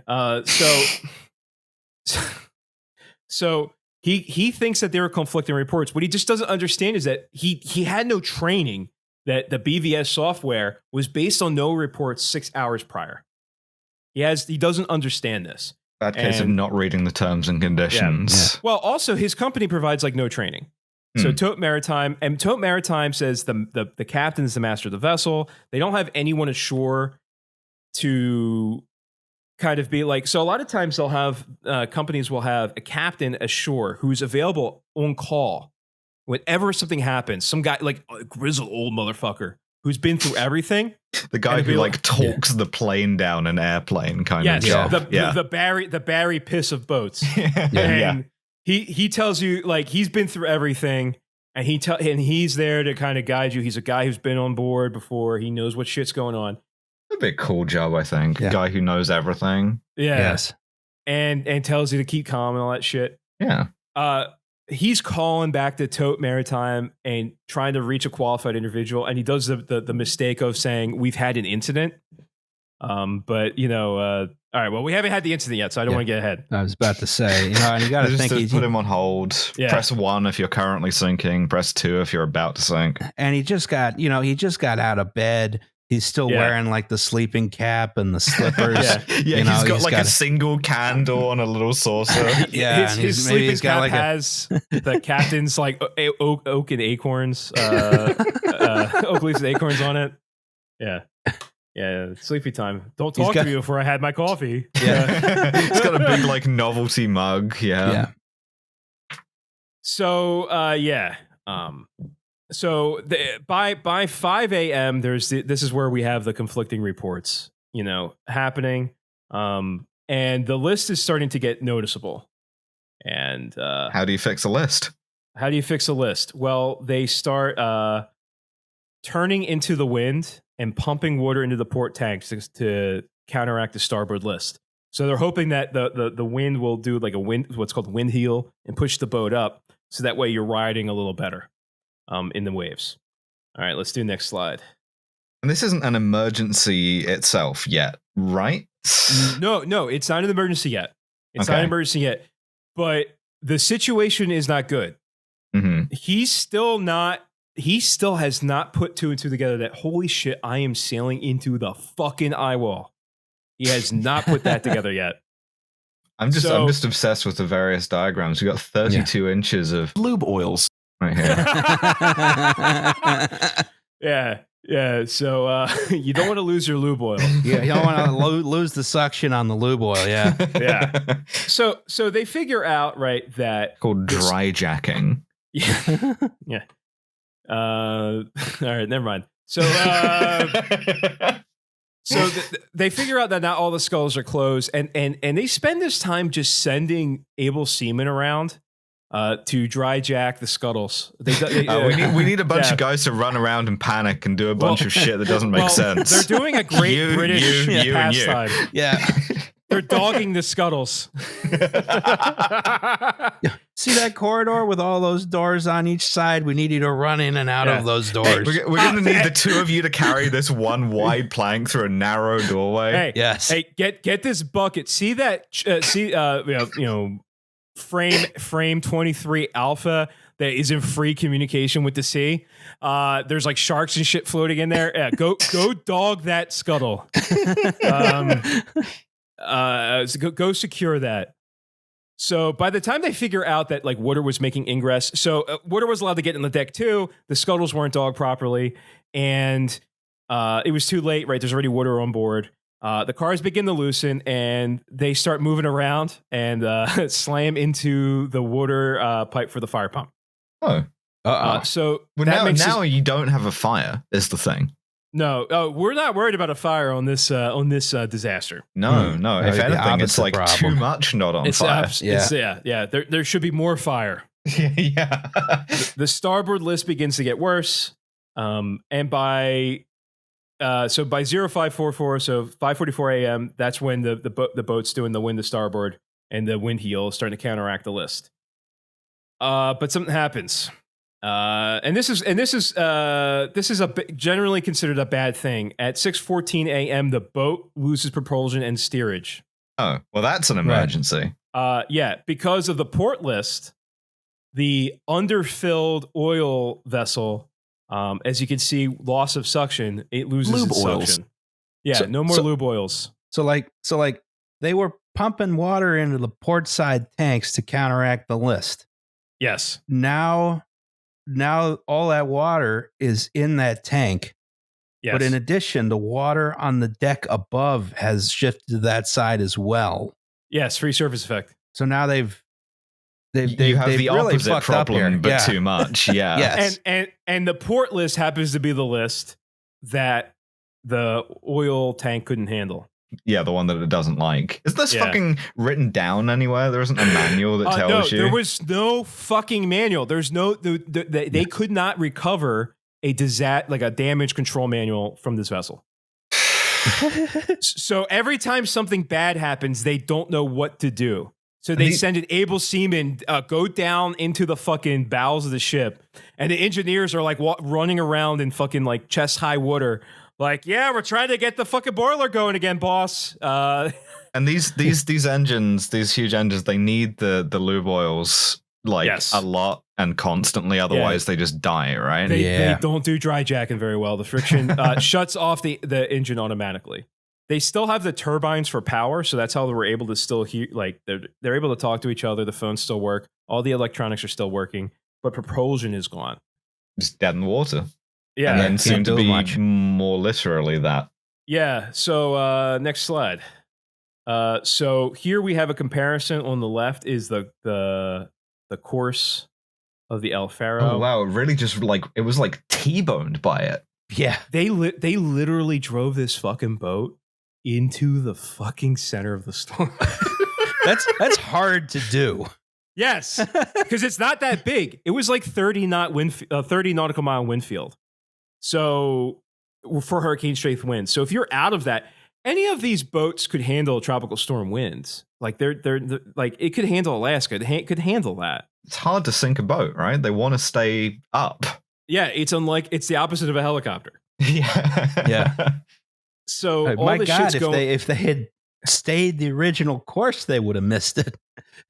Well, if they stayed the original course, they would have been in the actual worst part of the storm. Oh. But if they had, say, made for the Crooked Island passage or made for any of the many other passages, they would have. What if they had just stopped? Yeah. They would have. They could have ducked behind any of these various keys in the Cape, not the Cape, the Bahamas. So if you look at the map on the right, where all those like light blue colors are, the Bahamas get really shallow, so it makes it fucking hard to navigate. The Grand Bahama Bank is notorious. It's lost many, many, many boats over the years. But you could have ducked in any of these little spots as long as you don't go into the tongue of the ocean, which is, if you see between New Providence and Andros Island, that little kind of looks like you can't this boat could not have transited through Grand Bahama Bank. Like there's no way it would have been able to. It would have grounded in very shallow water. But they could. At least it's not going to sink if that happens. Well, yeah, certain parts you could walk to shore. Let's get out and push. Yeah. They could have ducked behind some of these islands and gotten in their lee. Rum Key, San Salvador Island. Oh, the Bahamanians know how to name a town, name an island. Everything's like Isaac Town or shit like that. Boat settlement, nice shit like that. So this is all the shit's going on. So let's go to the next one. El Faro's final maneuvers. Oh boy! All right, these guys are in the fucking worst part of the question. Is any of this recoverable at this point? Like, is there anything they could have done that would have not fucked them? Not lose propulsion. Oh, okay. Well, They might. And during this time, there's communication going on. The captain is calling back home to Tote and like through maritime radio telephone. And the operators, he's like, we've had a navigation incident. And the operator's like, what's the name of your vessel, honey? And he's like, SSL Faro. How do you spell that? And he's like, can you just get me someone who's a QI, which means qualified individual? Like, can you just get me someone who fucking knows what I'm talking about? He's trying to go. He's calling Tote. He's calling back to the maritime company as opposed to calling the fucking Coast Guard. No.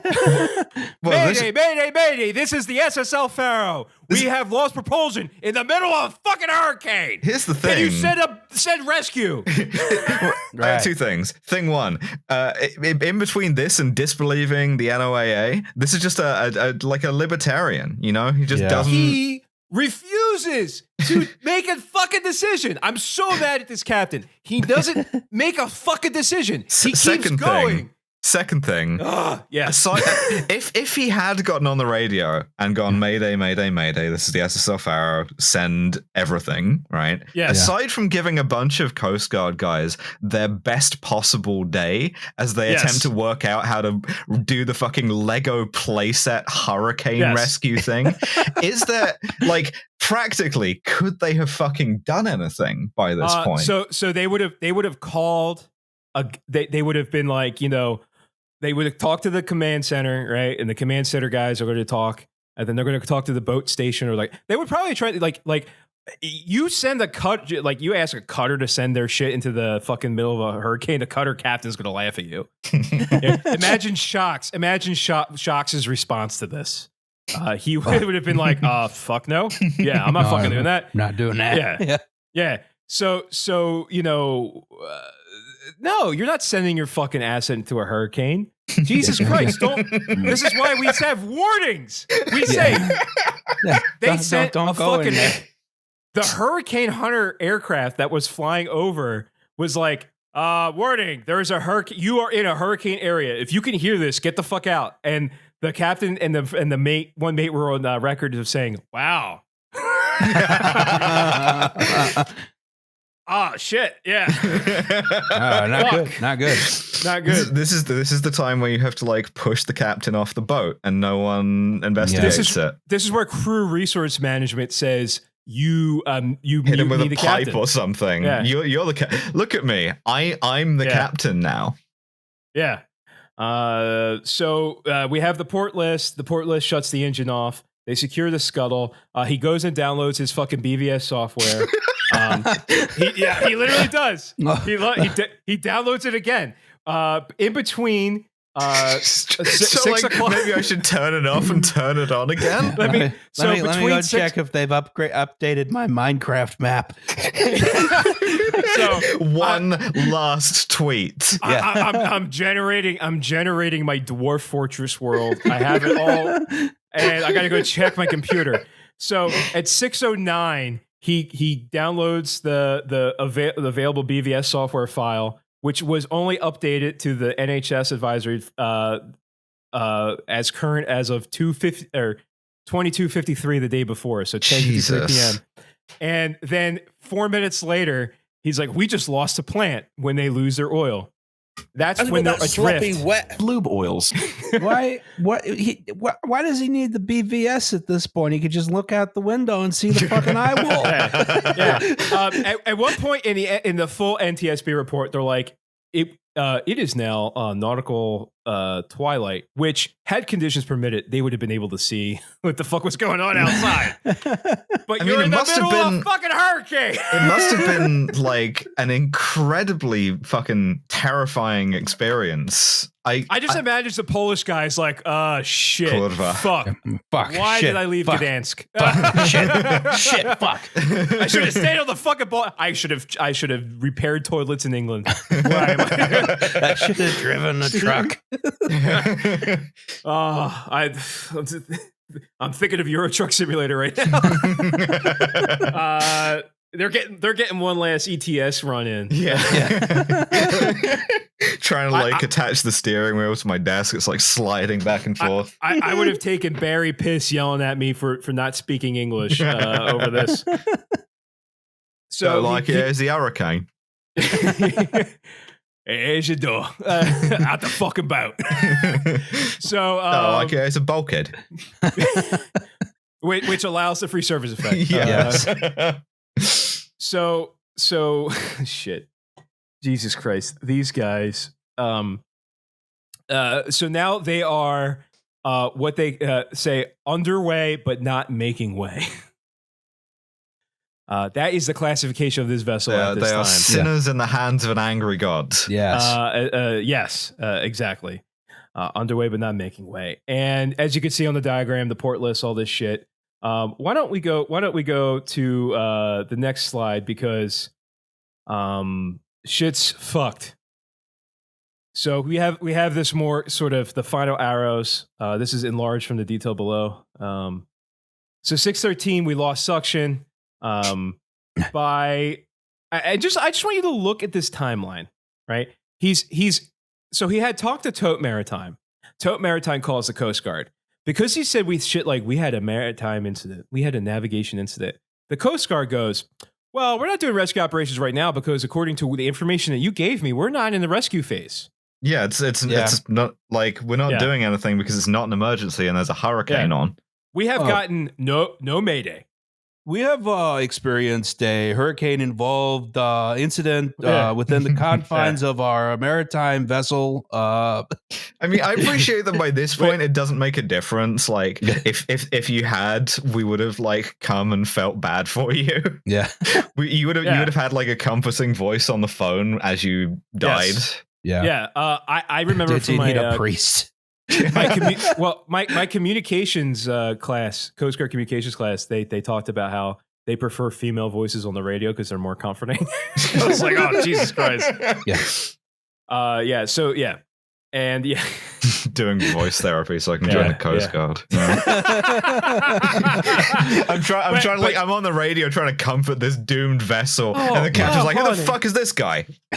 Well, honey, you guys got yourselves in a regular old pickle. Because if you've ever talked to the Coast Guard on the radio, that's all they sound like. It's just Southern gals. He's like, can I get a female Coast Guard operator, please? And I'm just like, you know what? Die then. Well, honey, you are entitled to burial at sea, which at this point is in about 15 minutes. So I've always depended upon the kindness of strangers. So now we have the boat, the free car effect is now in effect. Yeah. And the cars are bouncing back and forth like fucking ping pong balls on the second deck. They rupture the fire main. So this is 714. They have activated the big free car wash. Right. The free car wash is happening. Free car wash with lots of salt. Yes. It's just like a northeast winter. This is what we call in the business free communication with the sea. Well, everyone likes free communication. Like if you're a Reddit guy or whatever, you know. Yeah, Elon Musk. Free communication with the sea means that your boat is not going to be a boat for much longer. And the entire time this is happening, I hate this captain. I'm glad he's dead. I wish the rest of the crew lived and he died. Because at 7:27, he rings the general alarm. This entire time, he's like, well, I don't think we're at Mayday yet. Write it out. We can write it out. We type out the email, but don't hit send. He did that. He actually fucking did that. Compose a Mayday message. Meanwhile, the second mate is like typing her friends back home. Hope we make it out. Love you all if I don't see you. Like that people are like, I'm getting my exposure suit ready. The other mates on the bridge are like, where the fuck are the life jackets? The Polish guys are like huddled. I guess they're counting the sausages that are left. Yeah, they're doing the rosary. They got their images of Pope John Paul II, secured in their pockets. Life jacket made entirely of pictures of the Pope. Yeah. How deep can the ocean get? The Baltic only gets 5 feet deep. Yeah. So just get out and walk. Yeah. So shouldn't have installed that screen door when they were refitting. Yeah. It keeps shark out. Hey, shark out in Russian. So, as you can see on here, between 7:14 and 7:27 a.m., the general alarm rings. 7:27 a.m. 2 minutes later, the captain's like, abandoned ship, I guess. Fuck. When should he have done this? When he lost propulsion. Okay. Which, what time was that? 6:13, an hour and 10 minutes earlier. Yeah, so that's when you say, general alarm, prepare to abandon ship. Get to your stations, get to your divisions. We're going to abandon ship and get the fuck off this goddamn boat if it starts to sink. But they don't do that. 7:29 a.m. abandoned ship. 7:39 a.m. last contact with the ship. There's I believe fucking bridge audio of this on YouTube because nothing is fucking sacrosanct anymore. And the captain is talking to an able seaman going, you're not going to die. We're getting off this boat. We're going to live. Don't come on. We're getting off. And then boom, and that's it. That's how it's like a fucking movie. That's how it fucking ends. Jesus.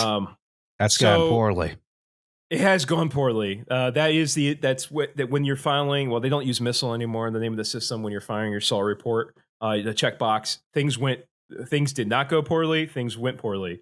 He didn't even fucking he was able to keep up the denial of what was happening to him for a fucking hour.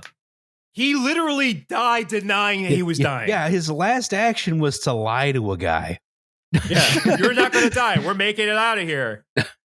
I mean, I guess at that point, if you're just not, I kind of respect sparing the guy's feelings, but Jesus. I mean, having a never say die attitude is fucking admirable, but he not when you are not when just you caused it. Yeah, not when you fucking said you were taking it. You were counting sheep, sleeping easy, dreaming about all the fucking pina coladas you're gonna have in old San Juan when you got there. Just shout, we're gonna run it out.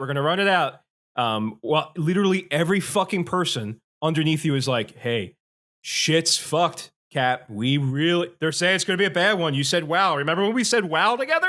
When the hurricane hunter overhead told us to go away? Let's I don't respect the government. don't tread on me. Yeah. He only trusts private corporations. That's why Bon Voyage Software. Yeah. That's why he called the company before the Coast Guard. Yeah, he did. He asked for permission to divert on the way back in an earlier phone call. He's like, I'm going to divert to Old Bahama Channel, and then the company calls back, goes, "You're the captain. It's up to you." So it's not even like they were working him too hard and they were micromanaging him or anything. Well, we're going to get to his relationship with the company. Okay. But let's go to the next slide. I can't see it anymore. Yeah. Alice, I don't know what your knowledge of hurricanes is. Very I'm little. assuming but you could see GOES 13 imagery, so that's a NOAA satellite. Mm-hmm. And you see where it says final location of the SS El Faro 7:56 Yeah, I note that it's in there. Yeah. And generally speaking, you would not want a thing to be in there. How wide is this thing? 500-600 miles? Well, the hurricane strength winds, I believe, if I pull up the fucking NTSB report that I accidentally closed, it was not a particularly wide storm. Huh. They went into the bullseye. They tried to avoid the bullseye and ended up going into it. So look at the circle and look where you think the hot eye of the hurricane would be. I see. Sure. Yep. The little sort of depression in the center there where it's nice and calm. So if you just ride that out for a couple of hours underwater, then you'll be in the calm bit and then you'll be fine. And then you'll be back in the eye wall. Well, actually, there's a calm bit just about 10 feet under the water. Yeah. That's where all the fucking fish hang out. Yeah. Ew. Okay, avoid that. Yeah. Well, we don't have the fish guy or the anarchist on, so we can be real now. No, that's a good point.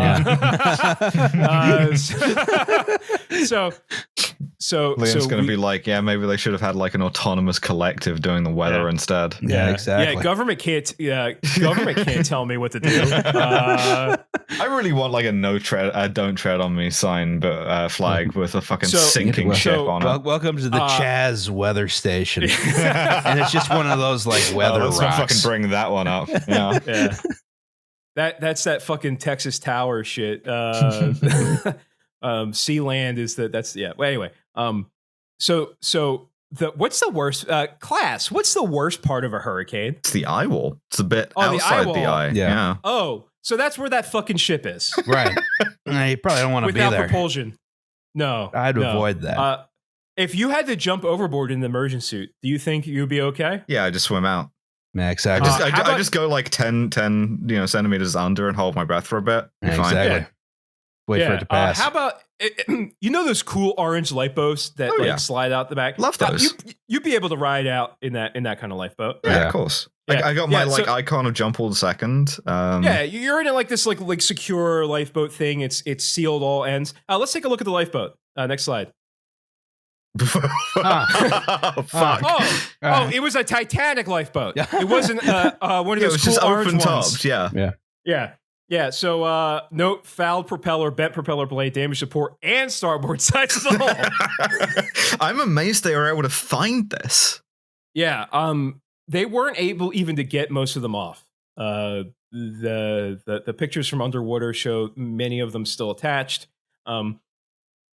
They found one of the bodies they found an immersion suit like 3 days later that was bloated, and the quote was undistinguishable, unable to identify gender or age. That's how decomposed that body was. Yeah. So this is like the real shit, right? Yeah. I guess, Raj, you're gonna have to go in and post and say the time. Because they're going to get mad that we didn't say at 07:39 hours. Yeah. At 7:25 or 7:39 a.m. on October 1st. Turns out Eternal Father not strong enough to save. He's meant to save you like your immortal soul, not the rest of you. The rest of you can be a bloated lump of indeterminate age or gender, which same. It's like the joke about the guy stranded on the desert island and he waits for God to save him, and then send you a helicopter. I send you a helicopter. I send you 25 weather reports. Send you a hurricane hunter plane yelling at you. Yeah. All right, nothing I can do now. Wash my hands of it. Yeah. You idiot. So, Hurricane Joaquin. I do want to pull up the. So it was a Category 3, 155 mile per hour sustained winds. Not a particularly. I think all the fatalities from this hurricane were from with these guys. With these guys. Jesus. I think maybe one who wasn't. Like I said, the storm wasn't particularly wide. I want to say something like a 30 to 40 knot wind field of hurricane strength wind. Most hurricanes aren't insanely, big. I mean, it's just not common. Well, you do for get now, the big ones. Yeah. I mean, you got when they come up the East Coast, it's like, well, most if you're even if you're like right on the coast, you're probably gonna live. Yeah. I survived Tropical Storm Isaias in Ocean City, New Jersey, and I watched a guy trying to take his kid to the beach. Like, as soon as that's not a good idea. Soon as I should have put the video in. As soon as the rain stopped, the waves were still 30 feet breaking ashore, and he's bringing his kid with his fucking like little boogie board. Yo, Daddy, you're gonna get sandblasted. Like, come on, dude. Yeah. Like, So yeah. When the last recorded position, the wind speed was 117 knots, and the center of the storm was 21 nautical miles south of the position. You could swim 21 nautical miles. It's fine. It's like crossing the channel, which people do all the time. It's only a point. Do that. It's only 22 minutes of latitude. Yeah. So shit was fucked. They lost contact, and they start sending out search and rescue. Coast Guard goes out. They're sending hurricane hunters out at first because there's really no way to send anyone into that area safely. But they said the hurricane hunter aircraft that they diverted was literally flying 1,000 feet above sea level. Jesus! Oh my god! 100 mile per hour wind. Getting like smacked around with enough force that you just like, yeah. So it takes several months for them to find the wreckage. And if you go to the next slide, it's when they finally find it on the 1st of January 2015. Yeah, some guy named Juan P has like written his name 11th, on there. I think it's 11th of November. I guess. Yeah, I could be wrong. You can cut that out. Whatever. You get a bit mad at me in the YouTube comments. Fuck you. So that's the transom there. 15,000 feet below the ocean. Yeah. It took them 3 trips to find the voyage data recorder, which had they've reconstructed much of the conversation on the bridge during the last moments. You have the captain like lying to the kid and stuff. Yeah. Literally, if I pull it up right, the last words recorded were I believe that lie, but if you give me 1 second, I will pull it up. It's weird how like you read enough transcripts of like cockpit voice recorders, shit like this. A lot of people like when it's serious enough don't swear as much as you'd expect them to. You kind of expect that people are, going to be like, shit, fuck. And like some of them are, but no, not all of them. I don't want my estate to be fined $20,000 by the FCC for every swear. Where is it? There's an accident narrative here. I fucking read 150 pages of this fucking report today. Where is it? Son of a bitch.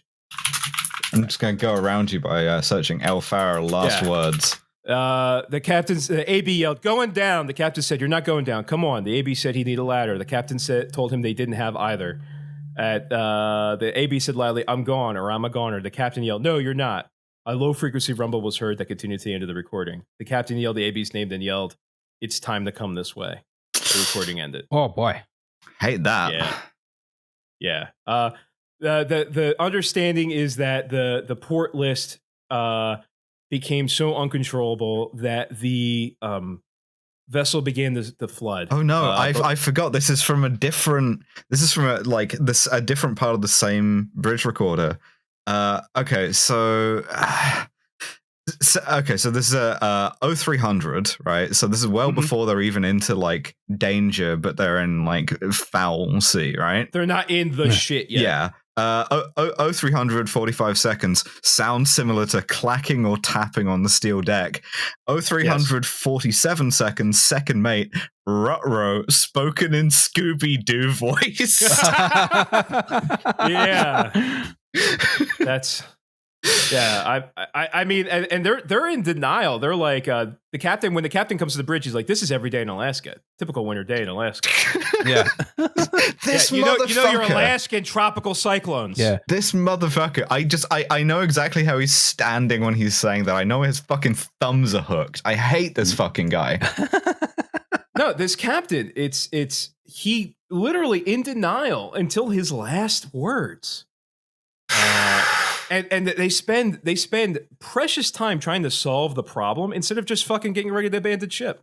And guess what? If they had abandoned, even in that hour before they lost propulsion, they had abandoned ship. Then those boats would have been fucked anyway. We'll get to it. The opportunities they had to turn them around, many. But he had people running around from 6 to 7 o'clock that day. trying to solve the problem, trying to get the engines back the propulsion back started, trying to figure out where water was going to one place to the other. And it's like, dude, have you ever dealt with anything ever? Like, there's no manual. There's nothing. Like, this is like a fair weather sailor who's never really encountered like anything serious before and just being completely out of his depth. Well, also that too. Yeah, that too. Yeah. Let's look at the next one. So this is the port lifeboat, which didn't make it off during the second search mission.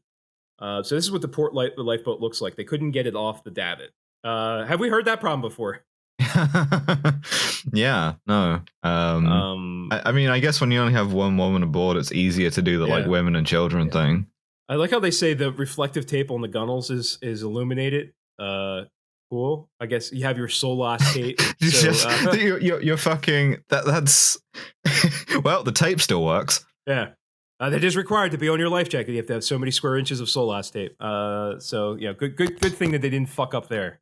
Yeah, might not have been able to find it when it was still attached to the ship. Next slide is another picture from the same mission, because they couldn't find the voyage data recorder the first two missions. So here's they had to get fucking Paul Allen's boat to help. Here's the bridge and deck looking aft. There's a lot of damage. You know, I don't like that the whole window frame is like canted on several of these. Yeah, and it's hard to determine what of this is from the, you know, the 15 was it so like the 3-mile journey down. Right. Yeah. A lot of the containers were there's some very interesting pictures of containers just crushed. Ew.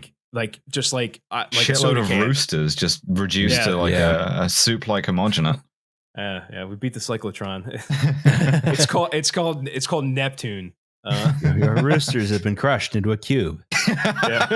Assume a perfectly cubical rooster. Yeah. We have bouillon. The French are happy. Let's look at the next slide.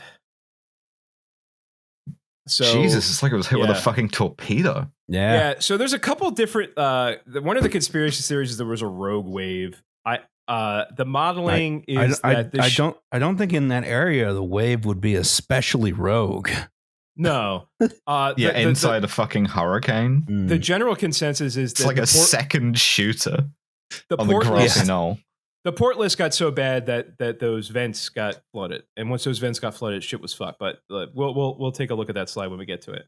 But here's a fracture in the starboard side. And look how tiny those containers are, like compared to the whole vessel. Yeah, man, they really fucked this, huh? Yeah. So immediately after the recovery operation, you know, we go to what the fuck happened. Right. So let's go to the next slide. PFD, wait, here we go. Personal flotation device. This life one jacket. This one fucks with me the most, because that to me tells you that that's outside. Like, they don't store that outside. Someone was trying to get off the boat and that got wrapped up in it. Like that's that not fucks good. with me. Yeah. They don't show you the pictures of the bodies. I would imagine they probably found them. They never do, but you know. Yeah, and I mean at that depths and for that long, you're like bones anyway, right? Like, So this is by August the next year. You've been eaten by crabs. Yes. 15,000 deeper than the Titanic. You've been eaten by dark fish. We don't even know what the fucking unknowable horrors of the depths. Yeah, now they've got a taste for human blood thanks to you. Nameless things that gnaw at the roots of the world. Yeah, and now they know what people taste like. So thank you. Well, the thing is, they have a taste for human blood, but if they come to the surface, they explode. So, okay. Not a huge deal. And they don't really have a taste for human blood, because when you get sunk that far down, you get blood just like by boils pressure or whatever. Yeah. You're just like a sieve of meat. A taste for wet marinara. Yes. So yeah, this one really fucks with me though. This is the third mission. That's the third mission. They find the voice data recorder, which is where we have all this shit. And that next is the investigation. So now we can go to the next one. So they were all union guys, right? They were union men, all of them, except for the Poles, because they were kind of just tagging along for that. I forget what they call them, something crew. I can't remember. Supernumerary or something. Supernumerary, yeah. And they weren't passengers. They left the 33 chairs blank, and this is where I highly suggest the NTSB report doesn't get into the human side of thing as much, where you have to go read that Rachel Slade book. She really talks about the family side of things and how fucking bullshit the investigations were. Tote pushes the blame all on the captain and says, "This is the captain's fault. The captain's the master. The captain makes all the decisions." And the captain did fuck up, but there was no supervision. Right. The captain had been not fired, but had been issued 2 cautions previously, resigned his position, and then was rehired 2 months later. Oh boy. He was criticized in reports for being what they called a bridge captain, not being a kind of guy because if the captain, a good captain, walks around the deck, he goes and says hi to the guys down in engineering. And you go tour the ship. You gotta walk in. Yeah. You say hi to the guys. Yeah, and this guy doesn't because he's asleep. Yeah. Yeah. He's got his sleepy time tea. Yeah. Well, one of the issues. Cap. One of the issues that came up in the report was the second mate was taking NyQuil. Jesus. Oh boy. To sleep, and one of that was they were trying to blame her and say, well, she was taking NyQuil, therefore she wasn't fit for duty, but she was cleared in the investigation. They didn't train him about any of the navigation software, right? No, there was no training for that. There was no training on the loading of the. So there really wasn't any supervision of the loading of the vessel. The mates were there, but they were overworked. They were on these really crazy schedules that could have been violating union rules. So people were tired. They were overworked. This vessel was not properly maintained. There was a lot of deferred maintenance on it. The shit was rusting all over. It was a rust bucket. And when they interview, a lot of the NTSB stuff relies on evidence of the previous second mate. Because the second mate that was on, it was I think her first position. It was she might have been in for 2 months. Yeah. So it's typical capitalist shit. So the maintenance qualification manager of the team, right? It was all just do what you do. The C-suite people, I'm gonna have to do a Liam here. Should be right. So every single C-suite member of Tote now and then should be.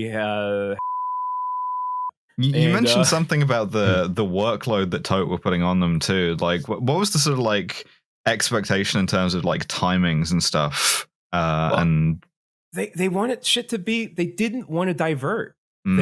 Because the margins on this run were very low because of labor costs being high, and because they were all union crew. So this is where the Jones Act comes in. So some of the criticism, well, if we didn't have the Jones Act, they wouldn't have had the expensive crews. Which is because they wouldn't want to cut costs otherwise. Yeah. They never what's the captain was still American. What's the fucking if the same captain but the crew was a bunch of Filipino guys, they still would have been fucked. Although maybe the Filipinos would have been smart enough to fucking throw his ass off the boat. That's true. And turn it around. The Manila Mafia does not fuck around. But yeah, the Coast Guard fucked up on oversight, right? So they did not fully investigate this whole alternate certification shit. Just alternative compliance. And one of the recommendations from the NTSB was hey, you got to fix your shit, guys. This is not a and they try very hard not to go after companies and stuff. But if you read the conclusions, the NTSB, it's written in as much as we can do without I'm going to get fired by whoever donated it to political campaign. Yeah. I'm just gonna write the names and addresses of their board of directors here in this final part, this appendix to the report, and then you can just do whatever you want with that information. Email a couple copies to the families. See what happens. International Friends Day. Yes. So let's go to the next slide. I just want to show where the captain did fucked up. So each of these points with writing is an opportunity for them to have turned around. So these are all the decision points the captain could have. All the off ramps. Right. Yeah. First course change. The exchange between the El Yunque and the El Faro, where the El Yunque is like, shit, you should. What the fuck are you guys doing? You should probably duck in the Providence Channel. The Coast Guard warnings, the cyclone advisory, the course change, the captain last one over the bridge. He goes, takes his chamomile tea. It's a really early night, 7:57 p.m. I was about to say, he got his 9 hours in. He got up at 4 a.m. Yeah, he got a solid night's sleep. He was probably feeling great. Meanwhile, the crews were doing like 6 on, 6 off. Yeah. There's calling back home, suggesting the route, trying to call the captain, tell him the route change. Like they could have ducked, they literally could have ducked in, and they went to the last fucking minute and drove right in. The captain never listened to his crew. He died believing this Bon Voyage software. Confused, like, I'm getting conflicting reports. It's like, no, you weren't. You were getting out of date reports. I'm getting conflicting reports. On the one hand, the forecast looks fine. On the other hand, I'm being killed. I wonder at what point the shift happened, and I guess we'll never know, between not understanding what's happening to you and understanding but feeling the need to like lie to yourself about it. I really do wonder when that was. I wonder if it, like, he realized that when he was on the bridge and he got woken up from his little nappy time, that he was like, oh man, like you just got to brazen this out, I guess. Fuck this one. This is not Alaska anymore. Yeah. Like at least after 4 a.m. So he maybe had a maximum 3 hours of like. I think he didn't. I think he only realized it when he called the abandoned ship. That's my personal opinion. But it was like imagine someone like you have like real software and then you have your iPhone app telling you the weather, and you are going to trust the iPhone app, like the little weather app on your phone, going, oh, it's going to be sunny tomorrow. Like it's got a little smiling sun giving you the thumbs up. Yeah, exactly. Yeah. Like no chance of anything bad happening whatsoever because the pretty software told me nothing bad would happen. Just a man who died as he lived, loving charts. Yes. Well, no, he liked charts that came off a computer, but he didn't like them if they were done by hand. Yeah. Whomst among us. Just really didn't like pencils and marker pens. Yeah. He didn't like using the little compass. Caliper, because he like actually stabbed himself a couple times. It's hard to do it on the chart table when the boat's rocking and rolling. That'll do it. Yeah. At least it's not pitching yet. Jesus Christ. So I'd like. So this, like, there you go. There's the passive aggressive NTSB. Significant opportunities for decision making. Such like, what can we learn from this fucking idiot? Yeah.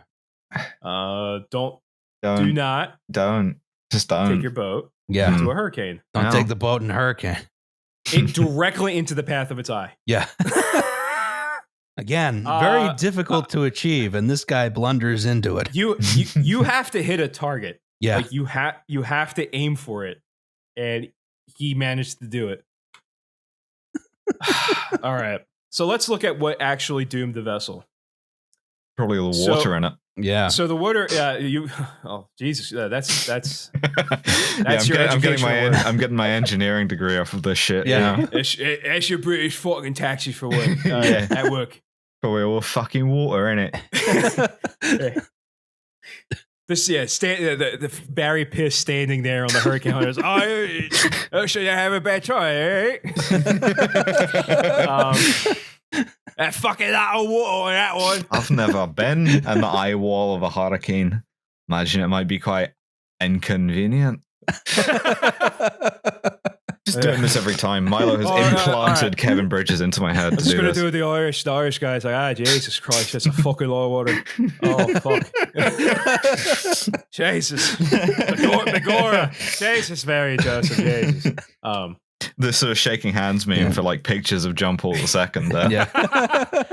I'm going to have to get the fucking Pope on the line. All right, I lost the accent there, whatever. It's all right. So the ventilation supply trunk, those little blisters, it turns out that the boat had enough of a list, it started pouring and then dumps water in. Just dumps water into the bottom immediately. Yeah. And the more water, and it was high up. So when they dogged the compartments, the top was water, the second deck was watertight enough to have it top heavy. So oh boy.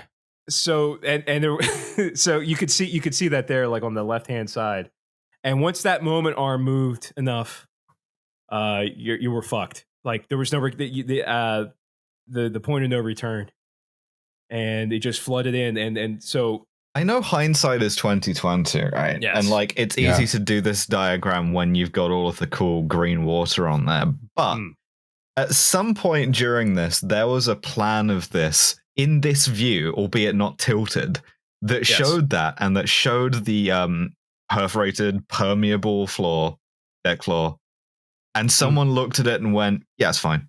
Yeah. So when they had that boat refitted, and they were like, "Oh, we're adding these ventilation things to make it a row."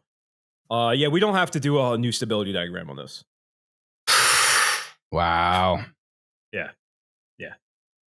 That is regulatory capture at work. Imagine that this floor is totally solid. Yeah. For regulatory purposes. Assume a spherical row ship. Yeah. Wait, gravity is exactly 10 meters per second squared. All right. So you've heard of Swiss cheese theory and risk management, where like all the holes line up. Yeah. This is you took the block of Swiss cheese and shot a gun at it, and made your own hole all the way through. We got to come up with a cool name for that theory. Swiss gun theory. Swiss gun theory. Forgotten weapons theory. Shooting a Manet ball through a 1 pound block of Emmentaler theory. Forging your own way through every single fucking possible safety measure. Yeah. And we're laughing at this, but there's like fucking people horrible human consequences as ever. As usual. I have 2 fears in my life. One is getting stuck in a cave when water is rising. Yeah. Okay. Yeah, so listen to that episode. The second is being thrown into the middle of the ocean during a raging storm. And if you stayed on the boat, you could combine both of those. Good point. Yeah, good point. And who knows how many of those guys met their fate that way? Yeah. I mean, all of them, one or the other. I feel like some of them did make it off, but. Because they found immersion suits floating. They found some life jackets. Yeah. They did find one body, but the weather was too bad they couldn't recover it. Like they lost the little data marker buoy they throw down. Wow. So let's go to the next slide. What did we learn? What did we learn today, kids? All right, so click again.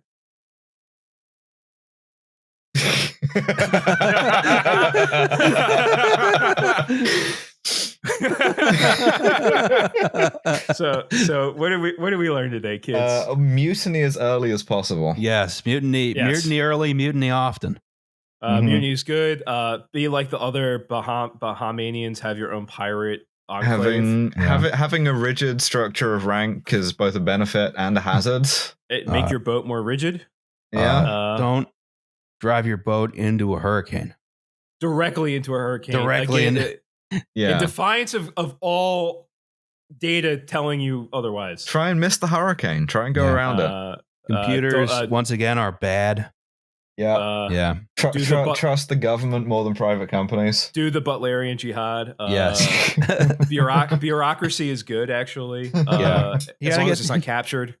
The thing about the Butlerian jihad is it's better to get it over with earlier because it only gets harder as the technology gets more advanced. Yeah, doing the Butlerian jihad with a spinning wheel, way easier. Yeah, or before we have like AI. Before and then you still have Zen Sunni and Zen Shia somehow. Yes. The divide never ends. So the captain made shitty calls. They didn't do any risk management. The lifeboats were appropriate for the 1920s. Mm-hmm. The boat itself sucked. It was not designed to go into a hurricane. It was designed for Alaska, and then it was refitted and wasn't changed. There was literally like no oversight by anybody. Is there a lifeboat built that could have survived those seas? The orange one that is like the fun that slide. Could have? Yeah. Okay. Oh yeah, those ones. Yeah. You just open it up and they pour you out at the end and you're fine. Yeah. I mean, it's like scrambled eggs on the inside. But yeah, boat's fine. Yeah, that was one of the recommendations. It was like, can we not grandfather old shit in like with lifeboats? But didn't we learn this lesson? No. Like how many times do we have to tell you this, old man? Like Jesus Christ.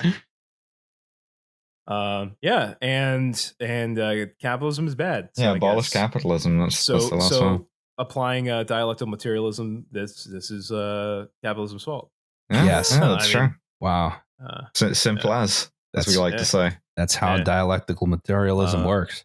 Love boats, hate capitalism. Simple as. Yes, that's right. Yeah. Well, we have a segment on this podcast called "Safety Third." Hasn't got that sloppy wet.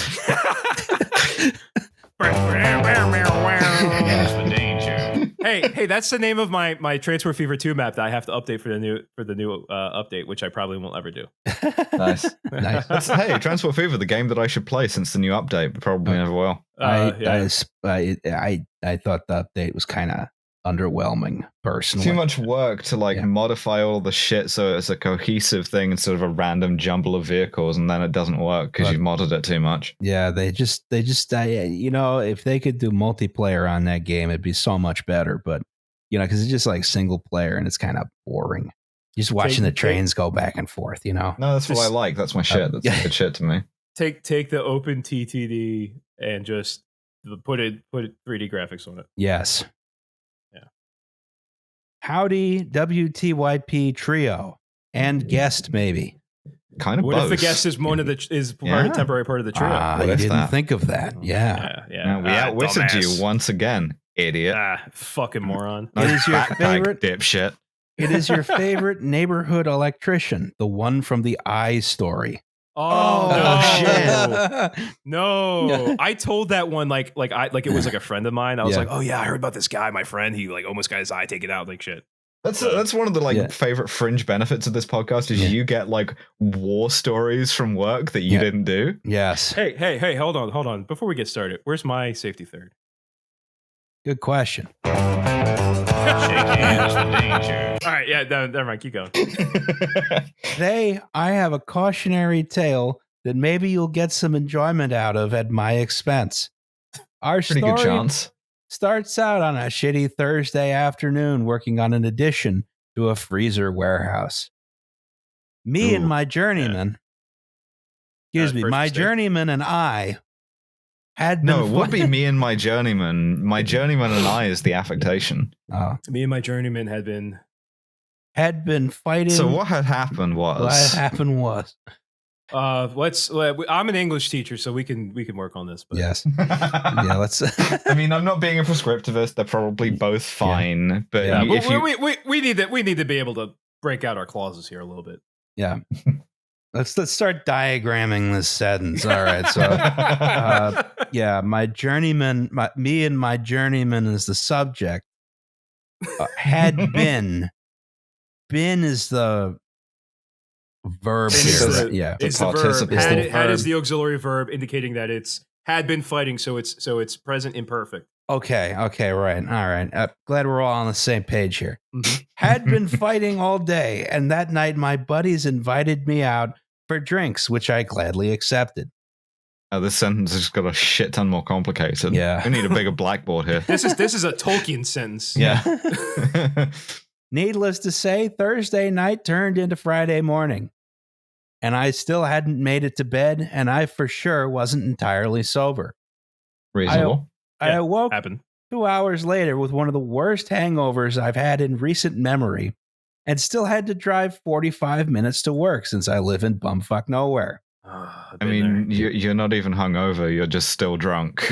I had to drive home. I remember driving home like in New Jersey to Philly one time for 45 minutes with a hangover. It's not fun. It's not good, yeah. No. I made my daily stop at a local gas station for my healthy breakfast of nicotine and caffeine.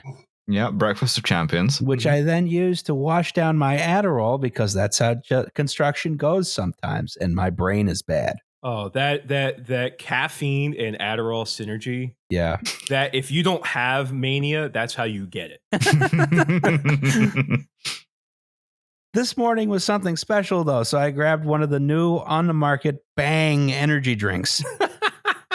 That's the one for guys who fuck. Since I heard they were twice as strong as the normal ones. Winding up this big fucking catapult pointed at myself. Bang, double fuck. Cum flavored. I mean, I see it's got creatine in there, so probably. Yeah.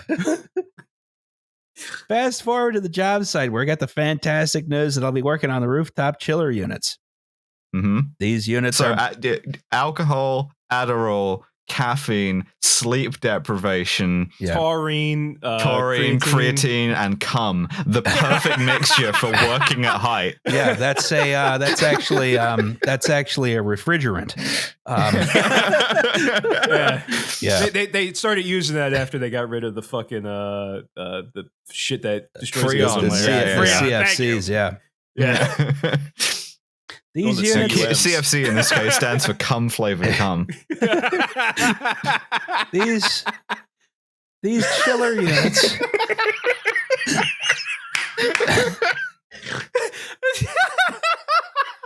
It wasn't the pineapple flavored energy drink. Which you buy when you're like, honey, I want to try something different tonight. Blasting a hole through the ozone layer. Oh no, there's the International Space Station. That's how Skylab got that fucking solar panel ripped through. It's because of the CFCs. That's what they went. Oh yeah, we went with the wet workshop model for Skylab.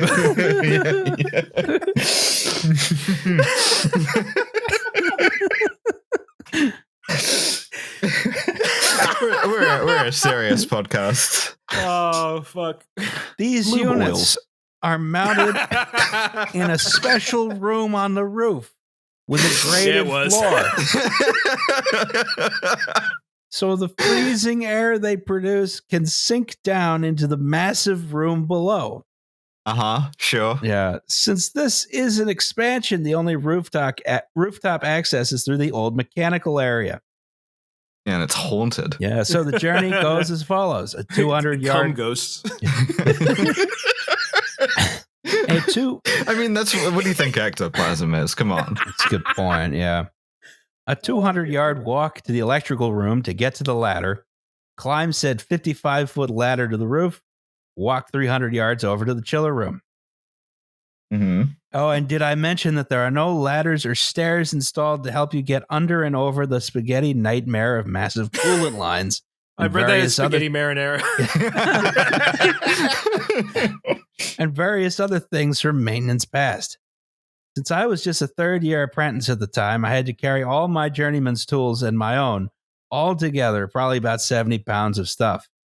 Doing this fucking assault course. Yeah. Needless to say, my stomach wasn't doing so hot by the time I made it.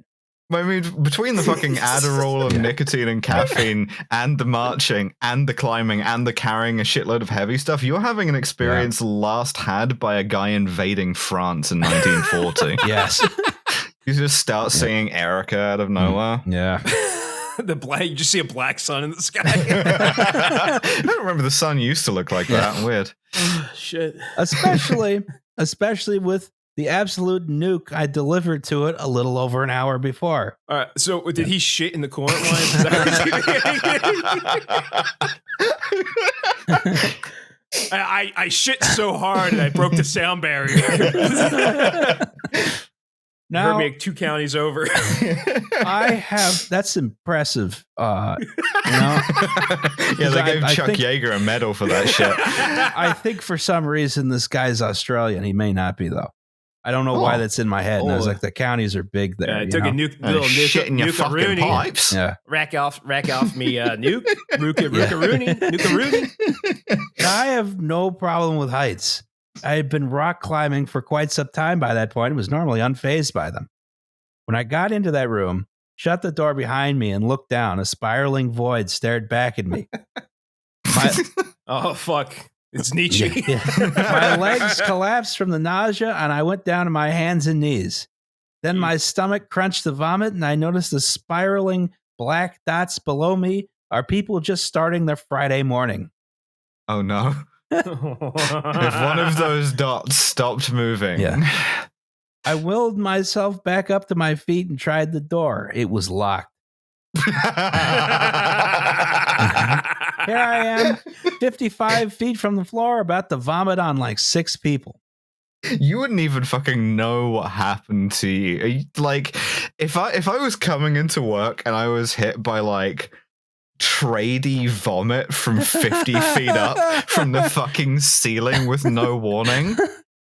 You gotta. I would like will myself to die rather than try and figure out what had just happened to me. Bang energy, fucking vomit. Oh fuck! I just getting hit with like blue raspberry. 100 yards you away. Just like smell it coming for the split second before it hits you like a sniper. You hear like the COD hit sound. yeah. Then the door behind me opens, and it's my journeyman. And I instantly vomit in his shoes. Fucking had it coming. Yeah. Now, the lesson learned here is this. Don't go to work hungover if you don't absolutely have to. It's dangerous to drive while still kind of fucked up, and I regret it to this day. Plus, being drunk at work while fun is dangerous for everyone around you. Oh, fuck. Just in the shoes. Yeah. And as for my journeyman's shoes, I didn't feel bad at all. Technically, it was all his fault anyway for being a giant cunt the day before. That's right. Yeah, there you go. That's right. Rack off me, cunt. Yeah. I'll rack off me fucking cunt. The attached picture is some pipe work I did on the job. Kind of shows you how high the ceiling is. I unfortunately didn't get any pictures from the chiller room itself, seeing as how I wanted to forget that place as soon as possible. That's an incredible fucking story. Yeah. I love it. Oh man. Don't go to work. Don't go to work. Don't go to work. And we're finally doing anti-work shit. Yeah. It's off the basis of this. If you go to work, you might throw up on somebody from like 3 floors up. It's true. I've never taught hangover. There's an asterisk with me saying that. I can imagine it being the worst absolute possible hell being in front of high schoolers while hungover. So yeah, fuck that shit. We had a teacher at my high school that did that occasionally. That's a different story. With some bang energy, some Adderall. At North Catholic, which RIP, fuck you, Justin Regali, for closing it. We had a teacher called Mr. Fitz who had, Tom, you're a nice Irish boy. Not Irish, Mr. Fitz. You're a nice Irish boy. Anyway, make sure you never drink Protestant whiskey. As he was like, to be fair, Bushmills is shit. I mean, Jameson's not that much better. But as he was closing the fucking drawer, like that he was looking at way too intently, like we had a flask in there. So, oh yeah. Oh, our school just openly they had a liquor cabinet in the teachers' lounge. Those are the days. These days, because of political correctness, you're not allowed to do that anymore. I can't even bring a beer to school. Yeah. I said, can I bring those Budweiser Zeros that have literally zero alcohol? And they said no, because it's beer. It's still that's a bad example. Yeah. Bullshit. I'm gonna put it in a cup, and you wouldn't even be able to know. Yeah, I enjoy my bread soda. Me. Yeah, breathalyze me. See what happens. I'm in the union. Well, that was safety third. Shake hands with danger. Our next episode is on the Boston molasses disaster. Does anyone have any commercials before we go? 10K losses. 10,000 losses. Listen to 10,000 losses, which this week I'm missing a Liam. So I'm going to put out a bonus episode, unlock one. Oh, you always get a replacement Liam. Yeah, that's what we did today. That's hard to do for my podcast. But you two will both be on for bonus episodes. Get it here now. It's locked in. Yeah. No way to back out of it now. This is true. I will say this. I will do a bonus episode. I will use the word sports ball. I already have used it. I used it like the last episode. So yeah. So it's a Philly sports podcast, but we're kind of starting to branch out a little bit to just discussing the intersection of labor and sports. Yeah, with there's no slides, but we do curse a lot and we have fun. So come do that. Yeah, do that. Yeah. All right. Subscribe to all of my shit too. Yes. Justin, you got other shit going on, probably. I assume. Yeah, Franklin. My current one is being sick. Yeah. Having the vapors. Yes. Mm-hmm. Subscribe to Justin being sick. Yes. Yeah. I'm realizing I'm paying $10 a month to be on this podcast. Yeah. It's a mission fee. There's also 2 drink minimum. Yeah. Oh, I took care of that. Yeah, that's good. Thanks so much for coming on. Yeah, genuinely a lifesaver. Yeah. Thanks. Hey, thank you for doing all the work on the slides. Yes. Yeah. Including the neat effects. While I was teaching. Hopefully this doesn't go down on the Reddit where they do this. They have like a tier maker. So hopefully this is an S tier episode. Yeah. I've seen those posts. And you know what? I looked at and I was like, I don't need this kind of judgment in my life. Yeah. I will never look at the posts. Never go on Reddit. When they talk about you, Roz, I want to punch them all. Good. Excellent. Well, bye everyone. Yeah, bye everyone. Bye.